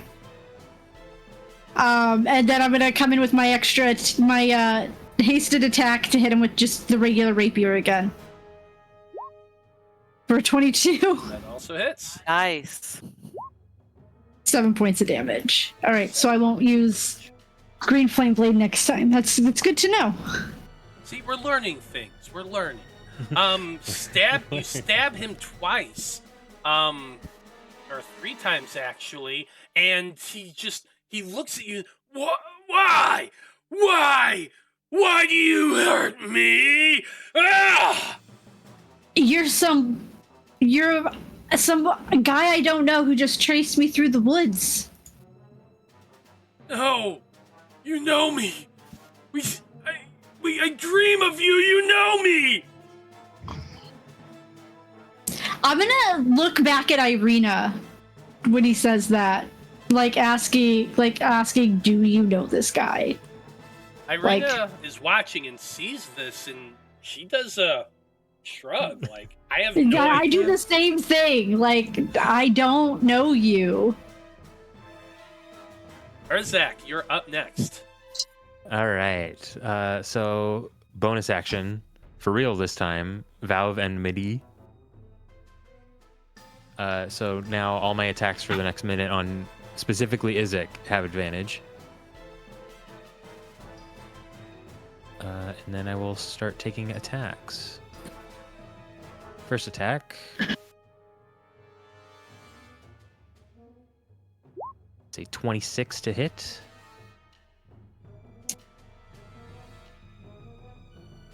Wait, didn't you say you have advantage though? Yeah, that rolled with advantage. Oh, okay, my bad. Can't hear you, Matt. I said, yeah, it does it. And the second attack is a natural 20 for 28. Nice. So, here's what we do here. Oh yeah, because I've never gotten to do this. My axe does an additional 7 damage when I roll a crit. So Nice. I'm going to keep that in mind for when we add all this together. So this is 1, 2, 3 d8 plus 2 d6. It's a vicious, right? Vicious battle axe. Yeah, I think that does I think you get an extra. Well, I think if you crit, doesn't it cut? When you roll a off? 20, when you roll a 20 on your attack with this magic weapon, the target takes an extra 7 damage of the weapon's type. Oh. So The Vorpal sword, if you crit, Yeah. it cuts off their head. Yeah, no, that's Actually- not what I'm thinking. Hold on. No. It doesn't take 7. It takes an extra 2d6. I think 7 might be the average. The average, yeah. Oh, the description here just says 7. Yeah, that's it. That's because D&D Beyond is freaking weird. It just tells you what the average is, I think. But a vicious I've never weapon seen it do that. does Okay. extra dice on it. Okay. Let me just double check it one more so- time just to make sure I'm reading it right. Pretty sure. Yeah, it takes an extra 2d6 weapon damage, so weapon type damage. So you're going to be rolling. What's it? You're wielding it one-handed, so that'd be 2d8 plus 2d6 plus your strength modifier. Plus 5. And then I'm also going to pump in a second level smite on the crit and a first level smite on the first hit. Okay, so go ahead and roll the damage on your first hit. Okay. First hit is... God, how many d8s was it for... Okay. 2d8 for level 1 smite. So 2d8, and then a d8 for the axe itself, and then a d6 for Hunter's Mark. 2 for the Hunter's Mark. The Hunter's Mark dice is doubled as well. Well, this is for the first attack. Okay, yeah. Sorry. So 17 damage on the first attack. Because that doesn't add my strength mod. 17. And then, so the smite and the hunter's mark are both doubled on this Yes. crit, right? Mm-hmm. Yeah. Okay, The so smite is, the hunter's mark is. 2 for hunter's mark, 2 for the vicious crit, Mm-hmm. 2 for the weapon damage, and 6 2d8 for the smite. What? 2d8 for the weapon damage. Yeah, that's what I said. Okay. And then for a second level smite is 3d8, so that's with the crit 68. So this is 8d8, 4d6, plus 5. Is this guy a fiend? No. Okay. Because it'd be more. That is 57 damage. 57 points of damage. Damn! You do, Urzak is mad. you do 2 massive hits, just funneling the fury of your vengeance into this guy, doing a massive amount of damage. He's barely hanging on. He's still alive. He is still alive, but barely. Thank God we fucking ambushed this guy. Shit. Right? We're level 6, man. This guy could kill all of us. That's not true. What's that? Oh, he could. Cogs, he's a little boy. I'm going to point out that he Hey, has don't done say that too literally loud. Danika no might- damage to you I know, that's whatsoever. what I'm saying. We had to ambush him for that to happen. Anyway, Urzak, Y'all are just lucky I have a lot of, like, make me fast, because I fell twice. That's true. I yeah, was so worried. it could have gone very badly for y'all, but it didn't. Now, Urzak, are you doing anything else? You still got movement bonus action. Wait a minute, no, you don't have a bonus action. Just move. I do not have my bonus action. Just move. And I'm not going to take an opportunity attack from this guy. I'm just going to slash at him and just give him a menacing, like when my vow of enmity takes place, it's just eyes. He doesn't have opportunity attacks. He has no reactions. He's No slow. reactions. Yeah, Well, I'm not going to move anyway. Who cares? fair enough.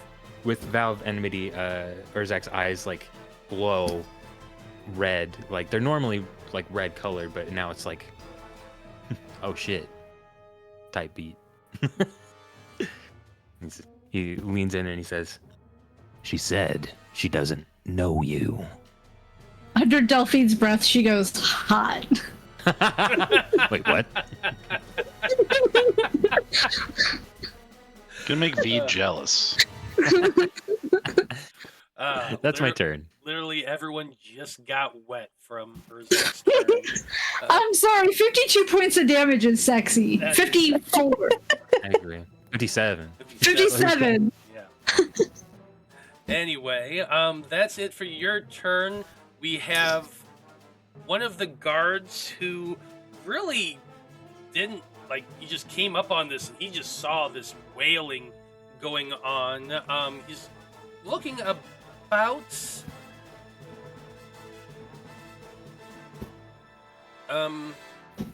yeah, he's gonna go charging towards, well, his boss.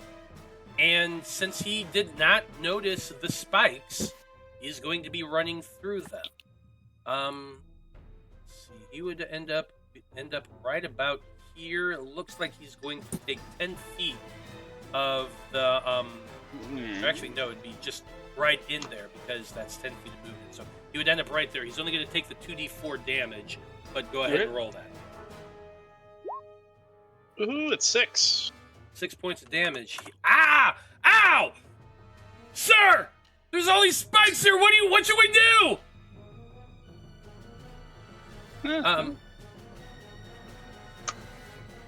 Your turn, Corwan. Wait a minute, no, sorry. He still has his action. He's gonna use his action to pull out his weapon. He's gonna look about. See, Urzak's really the clear target right now, so I will have him use his action to shoot a crossbow at you. 11 misses. Okay, now it's your turn. Well, I guess first, Eric Draven, the skeletal raven, would move. I can't. I guess is this in the way? Is that why I can't? Oh, I guess if you want to, I mean. yeah, I can do it. Yeah. So just have him come up, and then he'll swing on that guard. So that's 23 to hit that guard. 3 hits. So that is 5 force on him. Okay. And then, I mean, this guy has been fucking. We will toss a guiding bolt. It's a bee farm there, and it's gonna be at 2nd level. It's not letting me choose what level it's at. I guess you know what? I didn't say You before do it I after rolled the it, so we'll fact. just do it. Yeah. Yeah. Oh, Click, because normally I click on it and it'll let me do it, but this it just automatically comes up for this one. I don't know why, but since I didn't say it before I rolled it, we'll just do the regular. Just click on guiding bolt and see if the little toggle pops up. It chat. didn't. In chat. Oh well, I mean, yeah. Click on I the word guiding bolt in chat. oh, okay, there we go. All right, yeah, okay, no, it is. All right, yeah, And yeah, 25 does hit. yeah.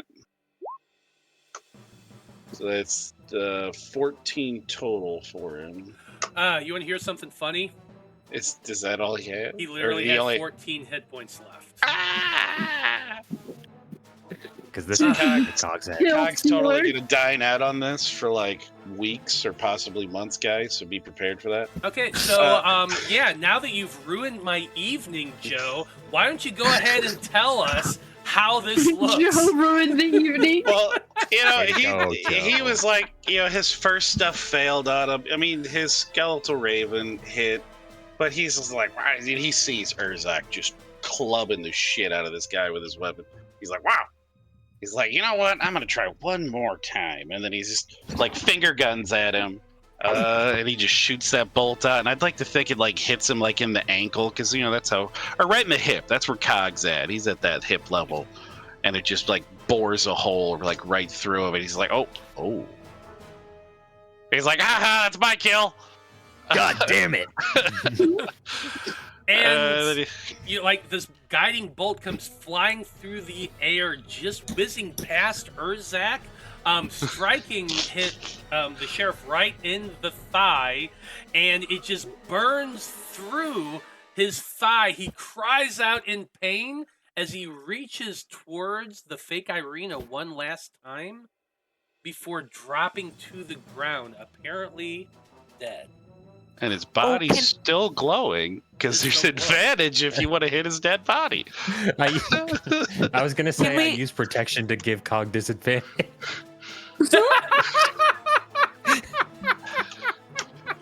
I don't. I was gonna say too. Can Delphine like drop the sky self right before he dies, so he realizes that it wasn't even Irina at all? Oh. Yeah. Any time. I can drop it whenever I want. Yeah, it doesn't take a turn. Because like that'd be kind of funny. The whole time he thinks that's Irina right there, and then it wasn't even her at all. Yeah. Whoops. Do you drop it? Yeah. Yeah. Like right as like I'm starting to see like the life drain from his eyes, I drop it. Yeah, he's reaching out to you, and then you drop it, and like there's this look of confusion in that last moment before the light fades from his eyes, and he just goes cold. Do you do anything else on your turn, Corwan? Yeah, I mean he did his bonus action, he did his action, he's gonna stay where he's at, so that'll be his turn. Absolutely. It is Irina's turn. There's technically 3 guards, remaining here. They just saw their boss fall. Irina kind of looks to the rest of you. She's not sure what to do, if she should keep fighting or not. No witnesses. He In the just- words of Urzak. Hey, that was off camera, out of character. Like, you are technically the closest person to her, Urzak. Her and Delphine. So Delphine just yelled, "No witnesses." Unless you do anything to stop her, she's gonna go ahead and cast a spell. You're gonna cast Sacred I Flame. mean, they're gonna run back and tell them what we did. Yeah. As a Sacred Flame, she's going to be casting at the guy in the spikes. Let's see, he needs to make a dex save. He failed, taking 3 points of damage. He's oddly enough still alive.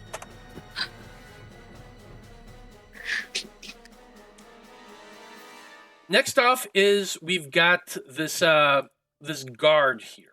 There's 2 of them who, and both of their turns are next. They saw the sheriff go down. And while most of you aren't close enough to see this, I'll just go ahead and tell you that the blood drains from their faces, and they're going to turn, and they're going to run. So we're going to go ahead and pause here to go on break, because I just saw what time it is, and we're going to take this break really super quick, and we're going to start things off to see what our heroes do as these guards are running away. Not going to lose turn order, because that is relevant. Stay tuned, everybody. We are going to be right back.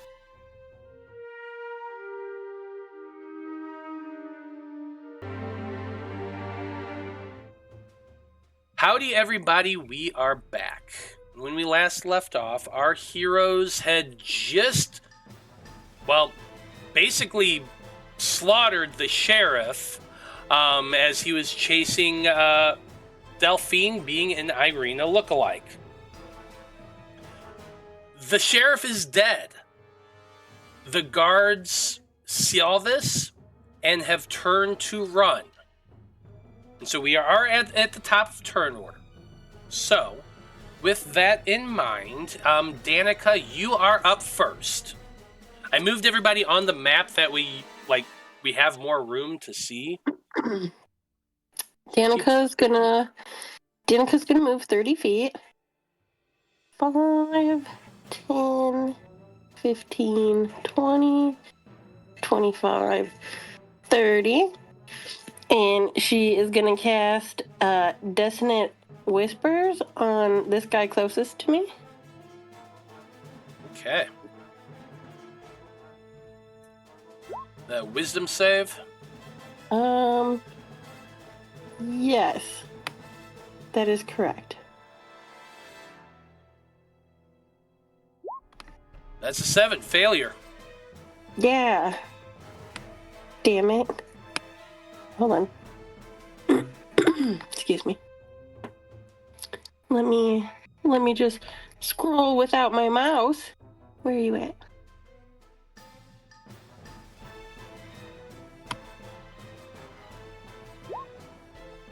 For 12 psychic damage. 12 points of psychic damage. And also, let's see, on a failed save, he must use his reaction, if available, to move as far away as its speed allows from you.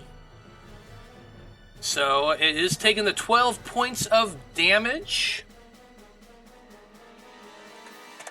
And then it is going to use their full movement to run 30 feet. 5, 10, 15, 20, 25, 30. He runs away just screaming, "Ah, they shot the sheriff!" Okay, but I'm not done. Oh, they killed the sheriff. I know, but he immediately has to do that as his reaction. So I know. that's what he did. That was your action. You still got movement and bonus. I still have movement? Oh, how much movement did you do? 30? Then no, you wouldn't. You just have a bonus action. Sorry. So as he runs away, I'm gonna use my free, oh my god, what is it called? Let me find it. Give me 1 second. Misty Step, and I'm going to chase him 30 feet. Yeah, I like it. Bonus action Misty Step. You can do that once per day with your Fey Touch or Fey whatever. I can't remember. Feet.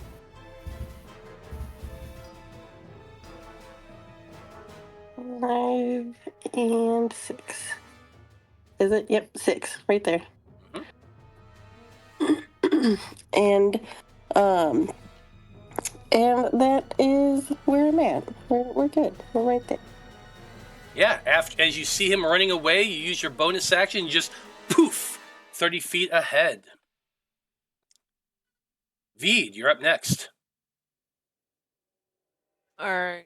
I'm gonna step forward, I guess, right about here, and I'm gonna take aim and shoot at this guy. Okay. 13 to hit, Yeah, that's definitely going to hit. so 12 damage to that guy. Didn't that guy die? I thought that guy was dead already. Yeah. Wait a minute, which guy? No, he was still alive. No, he is still alive. Wow. He is still alive. thought there was only 2 It people was left. this one up here that died. Yeah. He was just barely holding on. Unfortunately, a 13 does miss. You just said it hit. I know, then I looked at the thing and I realized, oh no, it changed shirt. He has 16. Fine. Then I don't hit him. Oh, I guess I can hit him. You have do two have a attacks. second shot, yeah.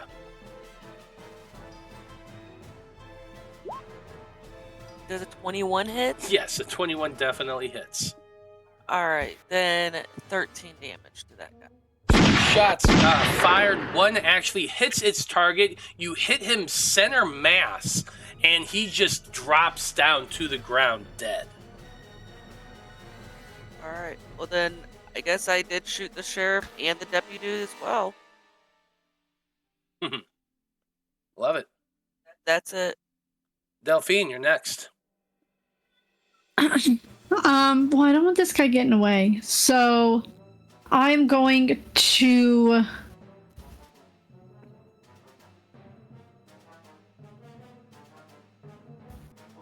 that guy's going to be closer. I guess I have to make a wisdom save to see if I can see this terrain. Let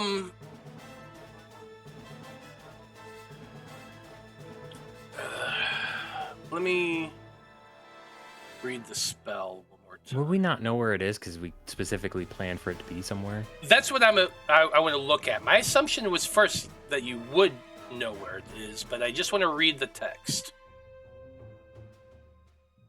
And of course, Corwin's sheet's taking a long time to open. There it is. Where is Spike Growth?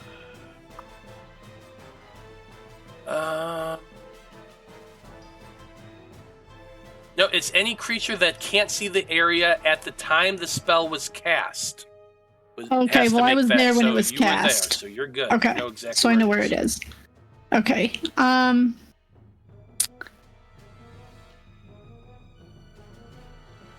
can go faster than Urzak, so I'm gonna go after the faraway guy. So And while you're doing that, we got Serenity in chat. She's redeeming a hydration check. So everyone hydrate. I don't have my water bottle. It's gone. Bad Marty. Oh well. So yeah, where are you moving to, Delphine? 60, so that's my movement. Let's take my hasted action to get right up on this guy.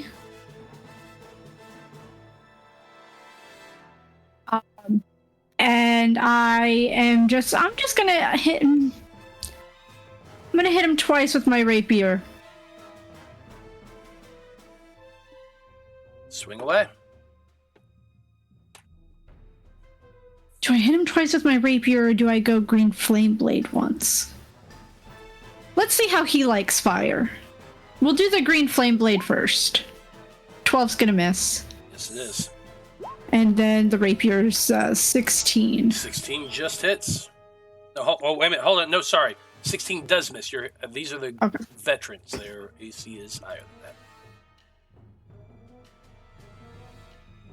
I was thinking about the other guard for a second, but no, both are misses, unfortunately.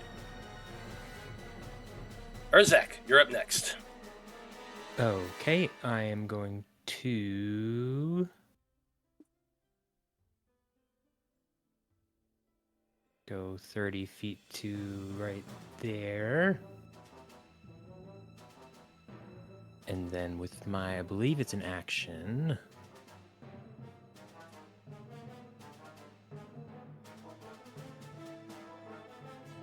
Yes, it's an action. So with the first level spell slot, I'm going to cast Command on this guy.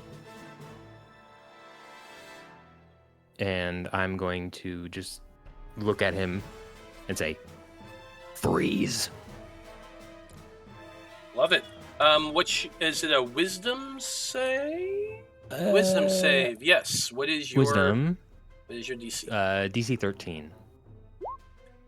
Just made it. Wow.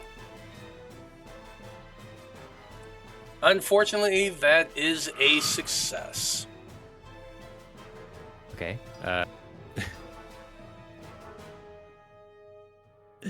Then with my bonus action, I will move my Hunter's Mark to that guy. Absolutely. With the green or yellow dot to show that he is Hunter's marked. Corwan, you're up next. All right.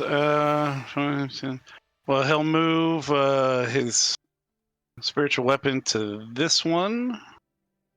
Oh, I guess I can move him. Because that guy's dead.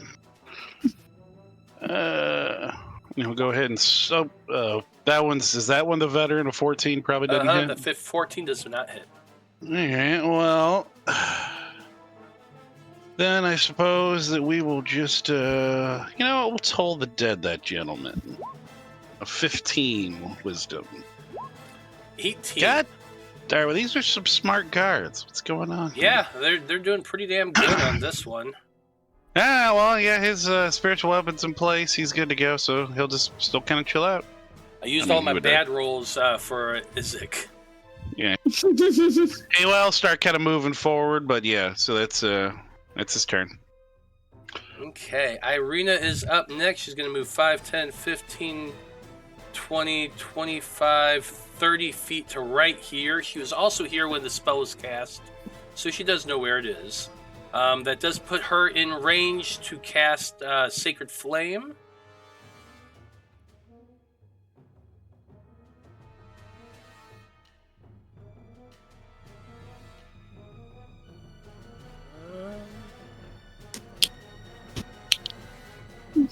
Yeah, you know what? I'm going to have her cast Sacred Flame first.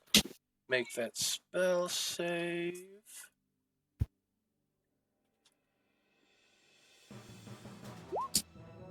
That is a failure, so 4 points of damage. She is then going to quicken the same spell to cast it again.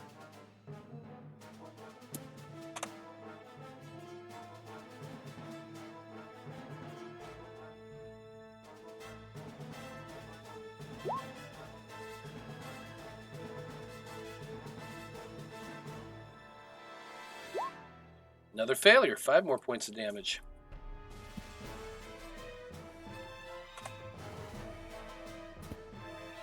That is Irina's turn. Next up, we have the guards. He had run away. You had come chasing after him, Delphine. He's going to go ahead and turn. Yeah, I think... Let's see. Self-preservation over anything else. He is looking pretty rough, so I'm going to have to say that, yeah, he is going to disengage with his action and use his movement to run away. 5, 10, 15, 20, 25, 30. He is also going to pop a potion that he has on his belt.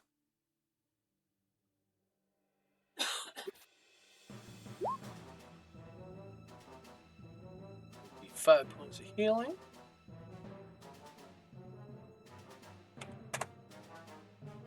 Okay.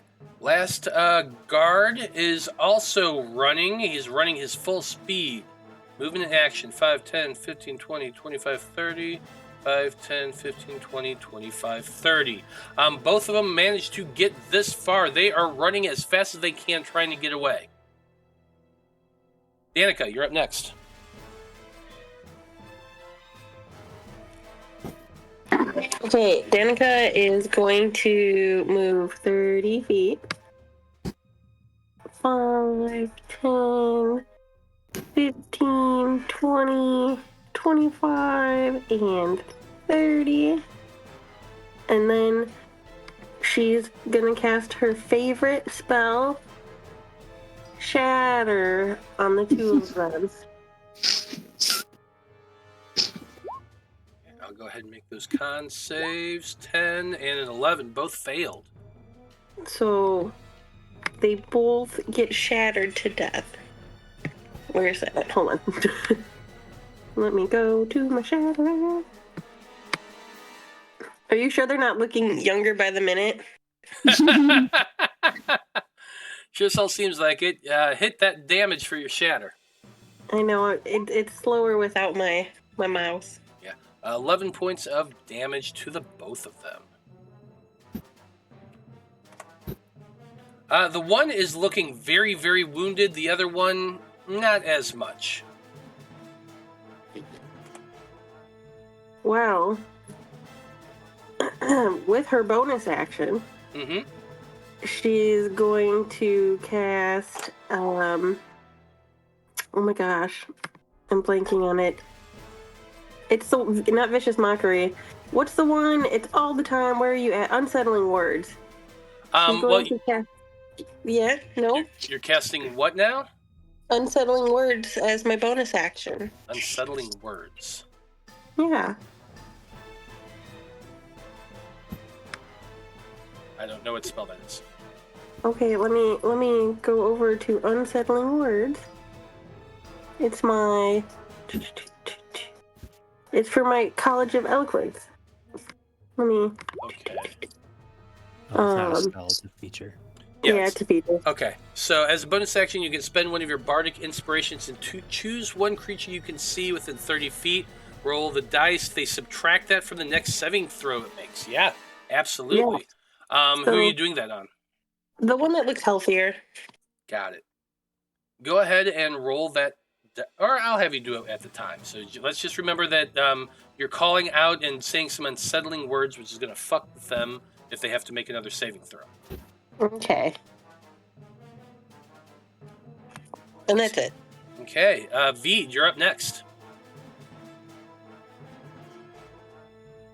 Alright, so let's...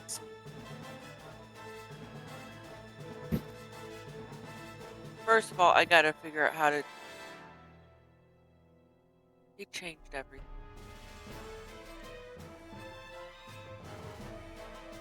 So I'm going to move a little bit.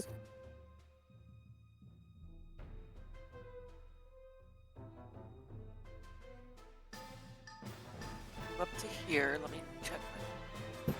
I'm going to point out that's in the radius of the spikes. You would know that they're there, so if you want to step right where that is, you would take damage. Then I'll go here. That's probably smart. I didn't realize that would have actually still technically been in.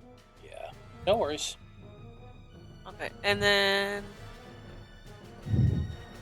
I'm gonna go ahead and just shoot it, guys. I'll shoot at this one on top. Okay.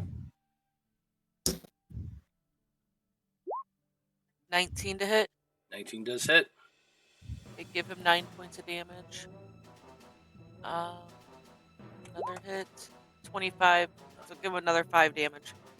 He's looking severely wounded, barely hanging on. Is that it for your And turn? that's it. Yep, that's it. Okay. Delphine, you're up next.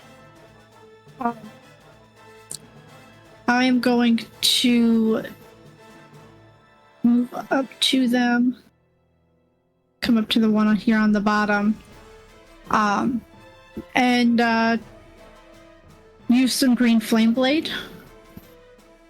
Try and hit both of them. Fuck. 11 is gonna miss. 11 is gonna miss. 25. Wait, Hits. can I use my whatever I just cast? Why am I blanking? No, Is that it's not a okay? saving Yeah, throw. it's It's not a against saving AC. Okay. So that'll be 9 piercing To Then I'm gonna use my- um, to the guy on the bottom. guy on the bottom. Thank you. And then I am going to slice at him again with my rapier for my hasted action. 17 17 just hits. for 12 more piercing damage.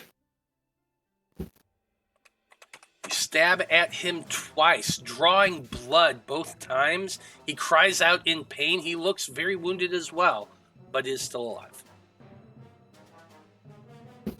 That's my turn. I don't have any bonus actions right now. Urzak, you're next. Okay. 30 feet will get me to right there above that tree. And then the bottom guy, well, they're both 60 feet away. But since this guy has a debuff to saving throws, I'm going to look at him again and say, I don't think you heard me the first time. I said, freeze. And I'm going to cast command again. Casting command again at first level. Danika, go ahead and roll your bardic die for me real quick. 4. And that's a wisdom save, Urzak. Yes.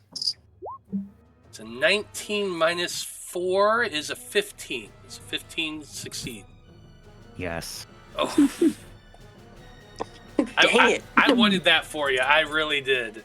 I also will point out that he has a 0 for a wisdom modifier. That was a nat 19. I don't think that makes him feel better. It doesn't. Makes me feel a little better. There goes the neighborhood. That's my turn. Yep, unfortunately, that's it for you. Corwan, you're up next. Alright, well. 5, 10, 15, 20. His mighty 25 feet, but I guess, I mean, he's kind of got all these trees in his way. Yeah. I guess, would he be able to see underneath, I guess, or is the tree, I guess, would he be able to see them at all, I guess? Oh, yeah, I'd say you can see them. I Something mean, within, what do I got that's within 90? Well, I mean, you know what? We'll toss a guiding bolt at, I guess the one that's directly in front of Delphine. what's the range on Guiding Bolt? I believe it's 120? Where is it? Let me pull it up. Yes, 120. Then yeah, you're good. All right, and that's the one directly in front. Oh, it's 21. Yeah, that's going to hit. All right, we're just going to level 1, 15 radiant, and now he is got a little bit of a glow to him, so you get advantage, whoever's got the next shot. Yeah, your Guiding Bolt comes flying past Delphine, striking that guard in the chest. He cries out in pain. He's barely hanging on. Oh, I thought I was going to steal another one. And then, he's going to start moving forward with Dre, but he's going to kind of stop right there and just kind of like, he doesn't make any sound, but he's going to be like opening his skeletal mouth to crow at Urzak as he flies by. So he's like talking shit on behalf of Cock. Irina is up next. She doesn't have a lot she can do. She can move 5, 10, 15, 20, 25, 30, but I'm pretty sure she's still out of range. Yeah, she is. I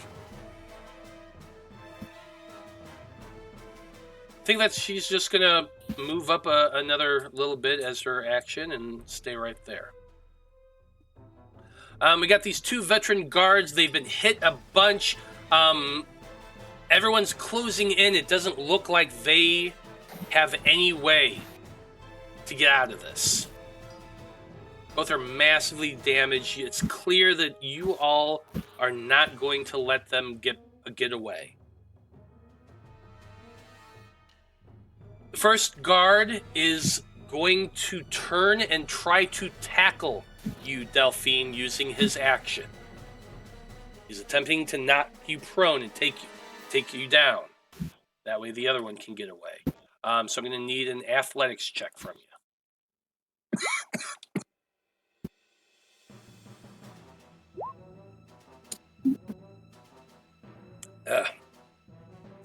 I thought for a second it wasn't going to work. Oh no. If it would have been acrobatics, it still wouldn't have worked, but it would have been better. Well, yeah, with a nat 1, he just jumps and tackles you, driving you to the ground with him on top. Which Getting kinky now, are we? He is holding you down, and he is you're grappled right now, which is going to allow the other guy to run. Unfortunately, I don't really have much map left, so although you can see him, technically he is 25 plus 30, so 55 feet away from the location he currently is at. Danika, you're up next.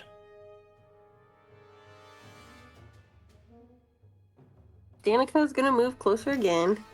5, 10, 15, 20, 25, 30. Oop, let's go back one.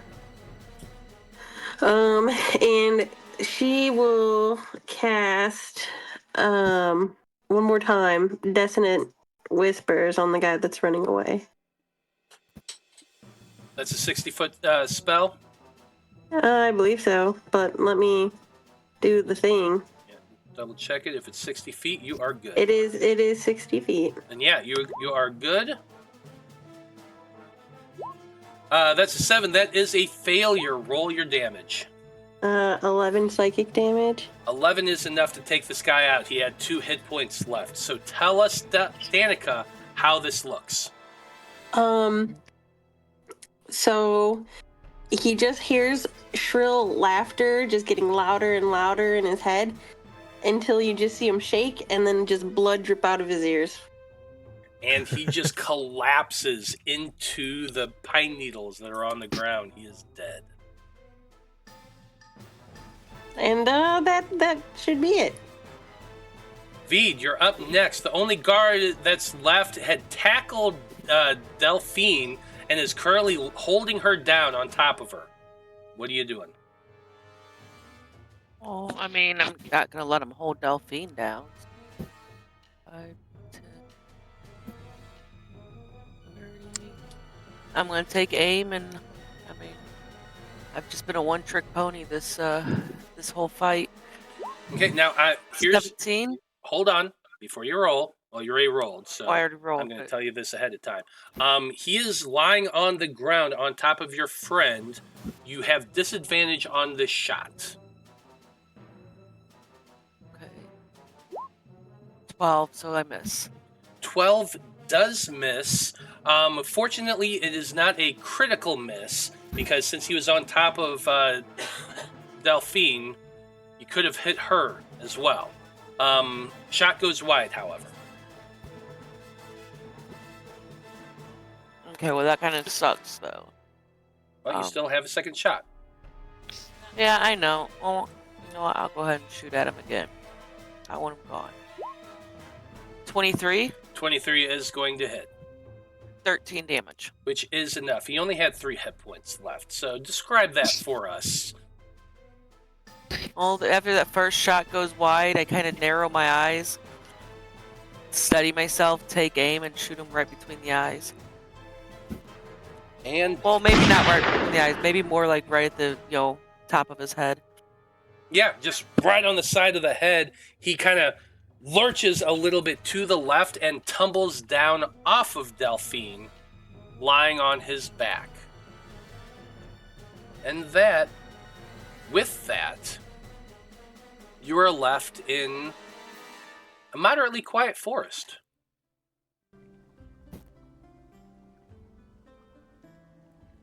Okay, I need to peace out, but I would like to search the at least search big guy's body over there, see if he has anything good. Yeah, you go walking over to the sheriff about the same time that Irina is. Give me an investigation check real quick. You make it an advantage because Irina is there to kind of help you, so go ahead and use that 20. You're fine. Well, it would have worked anyway, but yeah. Here's what you find. I actually did disadvantage, but yeah, it's you're good. You bend down and look over the sheriff.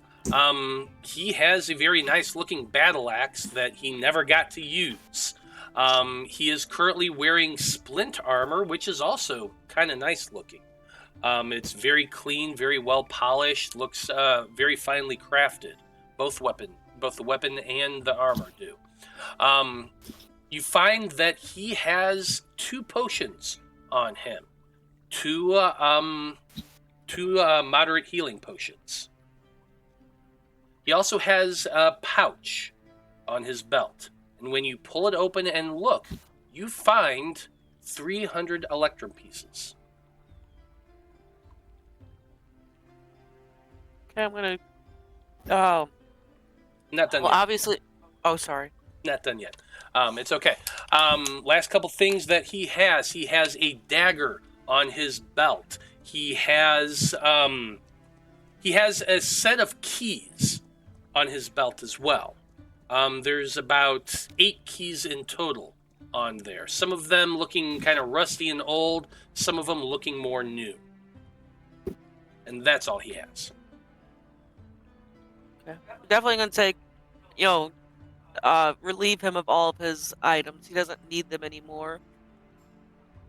I'm assuming that battle axe might be something Urzak may be interested in.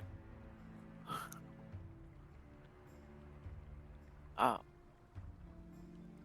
then obviously we'll divvy up the money and everything later. But I do have to go get Miles now, so I'm gonna go and get him. So No worries. While you're doing that, Vide, and kind of pulling everything out, Irina just kneels down there next to the head of the sheriff.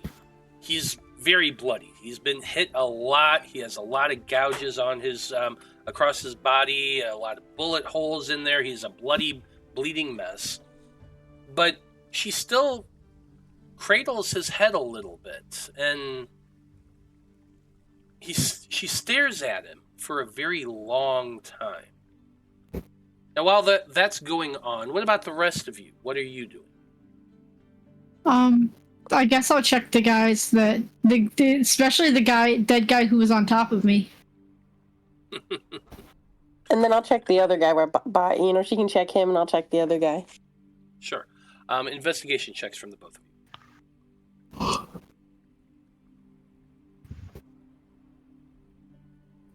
I think Cora would have just come up to Urzak and be like, I think we need to...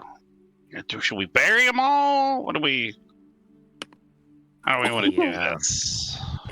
Well, we can bury them, but then they come back, right? Maybe... Oh, God, I can't believe I'm going to say this. What if we cut their heads off? Would that... Don't fucking... We could Irina, burn the bodies, but that would good- smell. It was one thing when it was like vampires and stuff, but these were people. Well, I know, but if they're just going to come back as the undead... I mean... Irina looks up and she says, the only clear way to stop anyone from becoming a zombie is to bury them on consecrated grounds. Oh my God, we got to go to town then? Son of a bitch. We'd have to sneak them in after dark. Well, I mean, it's always kind of dark here. Well, I mean, Yeah, but isn't this also they don't let people out of town at night, Yeah. and there's a lot of stuff going on here in the woods. Another common practice would be, if you are unable to bury them properly, to make it so that when you do bury them, they have a much harder time getting out. To use gentle repose. Well, that is would another prevent them from decaying too. They also can't be turned. Mm. Oh, you know what? Cog might actually have that. Do you have ceremony stocked by any chance? I don't have it prepared. Okay. Because I do, but that only works on one person, and I only have the one spell slot left. And I don't have gentle repose anyway. No, I do, but I don't have it prepared. Again. Never have the right spell prepared. I know that. Yeah, I know. It's just that's because you don't think you're going to end up using it, unfortunately. I mean, we have to hide them at least, right? I did roll an 18 on my investigation. Okay. So while you're kind of thinking about that, I will let you know that with your 18 investigation, you kind of checked over the body of the guy who is on top of you. He is also wearing splint mail. He has a long sword and a short sword and a heavy crossbow along with 20 arrows. He has in total in his belt pouch 15 copper pieces, 7 silver pieces. The one that tackled you still has his potion. He has a lesser health potion on his body. I'll allow you to use that 18 to kind of go around. The same thing that I just described the other veteran has, minus the health potion, because he already drank it. You said it was 15 copper? 15 copper, 7 silver. The second guard has a little bit less than that. They have like 2 coppers less. The 2 other guards only have 10 coppers each on them. However, the 2 of them do have each another lesser health potion. Okay, so that's 3 lesser health potions altogether. Correct.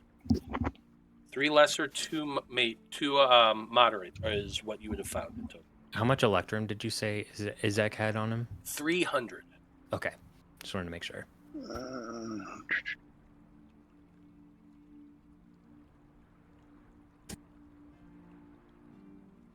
And that's about it.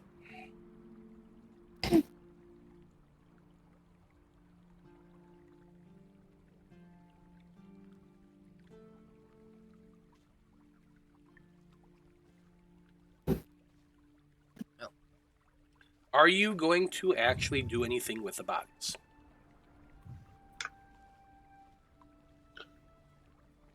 I mean, I think we have to, right? I mean, we at least have to try to hide them. I mean, I don't have a shovel or means to dig a hole. Do any of us have in our gear? I had a priest's pack, so it doesn't come with a shovel. Most packs generally don't. No, You do know where a kid that digs graves for a living. Yeah. I'm just imagining the pitch that Danika's going to give this kid.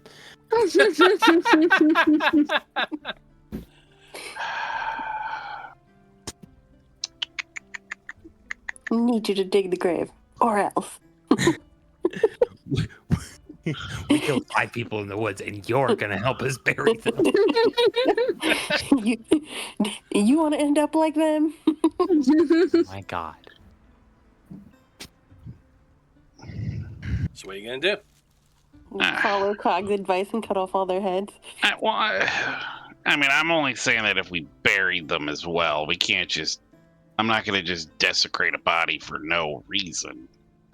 I don't even want to desecrate the bodies, but I'm just worried about them coming back. I mean, we could burn them, but then again, that's... I mean, one, we could catch these woods on fire. Mm-hmm. And, you know, that's definitely going to... I mean, even the smoke, that's going to draw attention. So's the smell. Well, I mean, the woods out here, how really dense and thick are they off the path? I mean, fairly dense. Standard dense forest. You said when we first came into the woods that there were those things that I saw. No, that you just heard, like, you had heard snaps and twigs, and it just reminded you of the first time you had gone through. You haven't actually seen any of those creatures. We can try and lure animals. I mean, there are wolves. And Yeah, there is also quite a bit of blood. That is a good possibility that the wolves will eventually just catch the scent.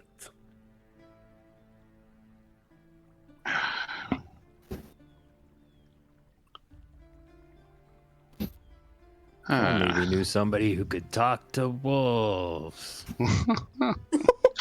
I feel like there has to be wolves in the area, though. I mean,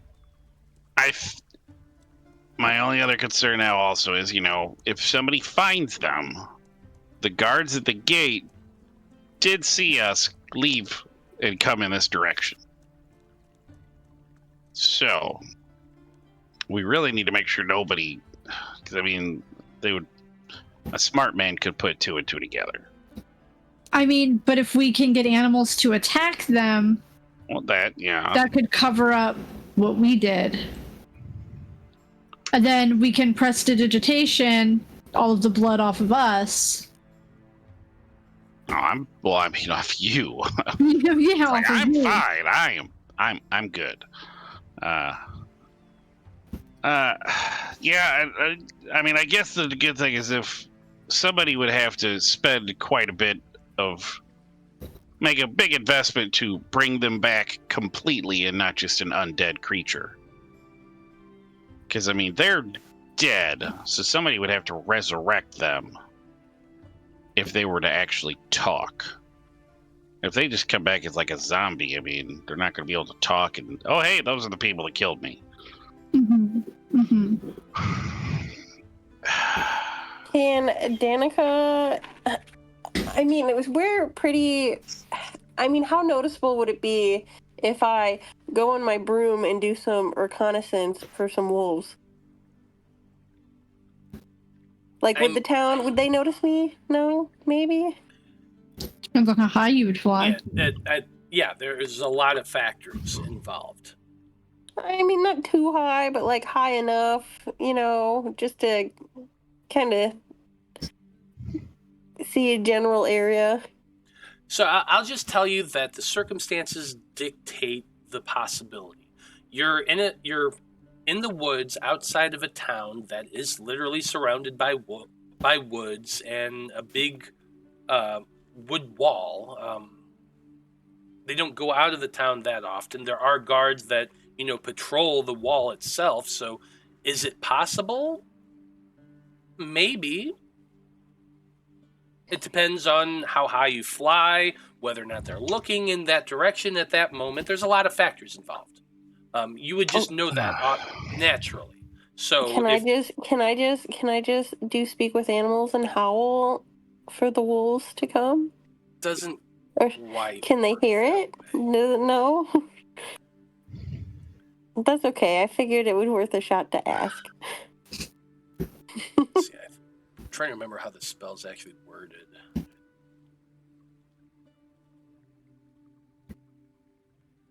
Chances are, I'm pretty sure you have to see the animal. Let's see. Gain the ability to comprehend and verbally communicate with beasts for the duration. The knowledge and awareness of the beast is limited to their intelligence. At minimum, bees can give you locations, blah, blah, blah. You might have to be... Like, you could cast the spell, and it would allow you to be understood by animals. Whether or not there's wolves in the vicinity to hear it, you don't know. You can always try and see what happens.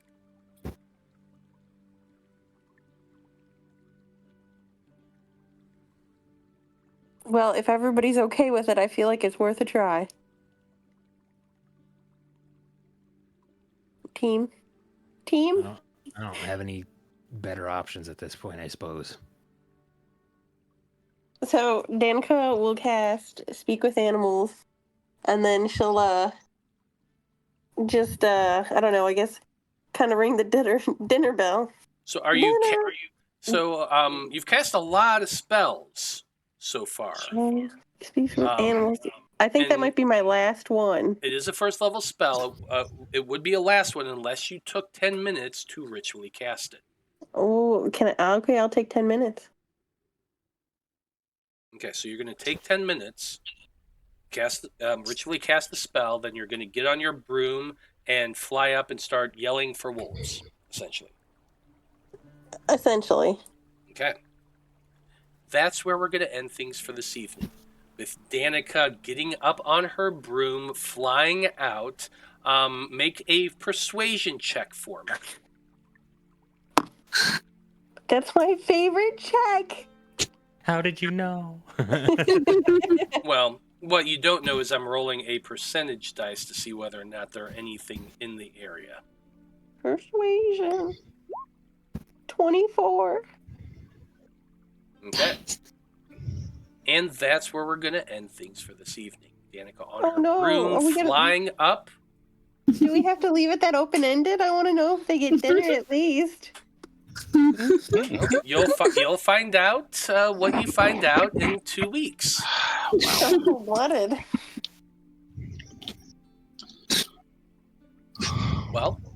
Well done, everybody. You slaughtered Urzak without him being able to do anything. Woohoo! Well done. We'll see what repercussions that's going to bring about next time in 2 weeks here on Sonnet of Blood. It's going to be a lot of fun. As always, we go around the table and have everybody tell us who they are and where we can find them on the internet. Brandie had to take off, so she's Brandie Dawson. You can find her at RiverDragon82 on the tweets and the Instas and all the other socials. Marty, you're next. Hey, I'm Marty. I've been Urzak this evening and every other evening. You can check me out on the Bard Rock Network, where I'm on Bard Rock Cafe, Monster Cafe, College of Whispers, Wayfaring Strangers, and I'm probably forgetting a different one, but there's too many to list, so. Fair enough. Dyto, you're next. Hello, I'm Dyto. You can find me on socials at Dyto11. I was Delphine tonight, who was actually able to do what I built her for, which was run away. Or, run away from bad guys. And I'm actually doing quite a few things. I will be over on Lost Caravan on the 7th and 8th playing Lancer, and then a part 2 of Beacon. And then I will be back here on Monday with Ethercheck Wars. That's true. Where I will continue to roll less than a 10. It doesn't matter what tabletop VTT we use. I roll less than a 10. I know how you feel. Natalie, you're next. Hi, I'm Natalie, and you can find me here intimidating children as Danika and Random Rhapsody every other week. If you want to find me on social media, it's Batty Natty. But other than that, you'll find me here. Right on. Thank you. Joe, go ahead. I am Corwan Oliver Goodwood, kill stealer extraordinaire. True. here every Wednesday, but on the same weeks as this one, every Monday, I am Zolos Vonneguth on our Eighth Shanties. We're taking a contract to work for some hippo people. Almost like pirates in space, maybe, is what I'm hoping. It'll be kind of fun, so come watch that. But other than that, I'm Blood from Stone on Twitter, X. Come say hi. Well, as always, I am Matthew R. Dawson, your friendly neighborhood host and game master here on the network. Other than here every Monday and Wednesday, you can also find me this Saturday playing my favorite Catfolk rogue, Tabletop, over on All on the Table RPG.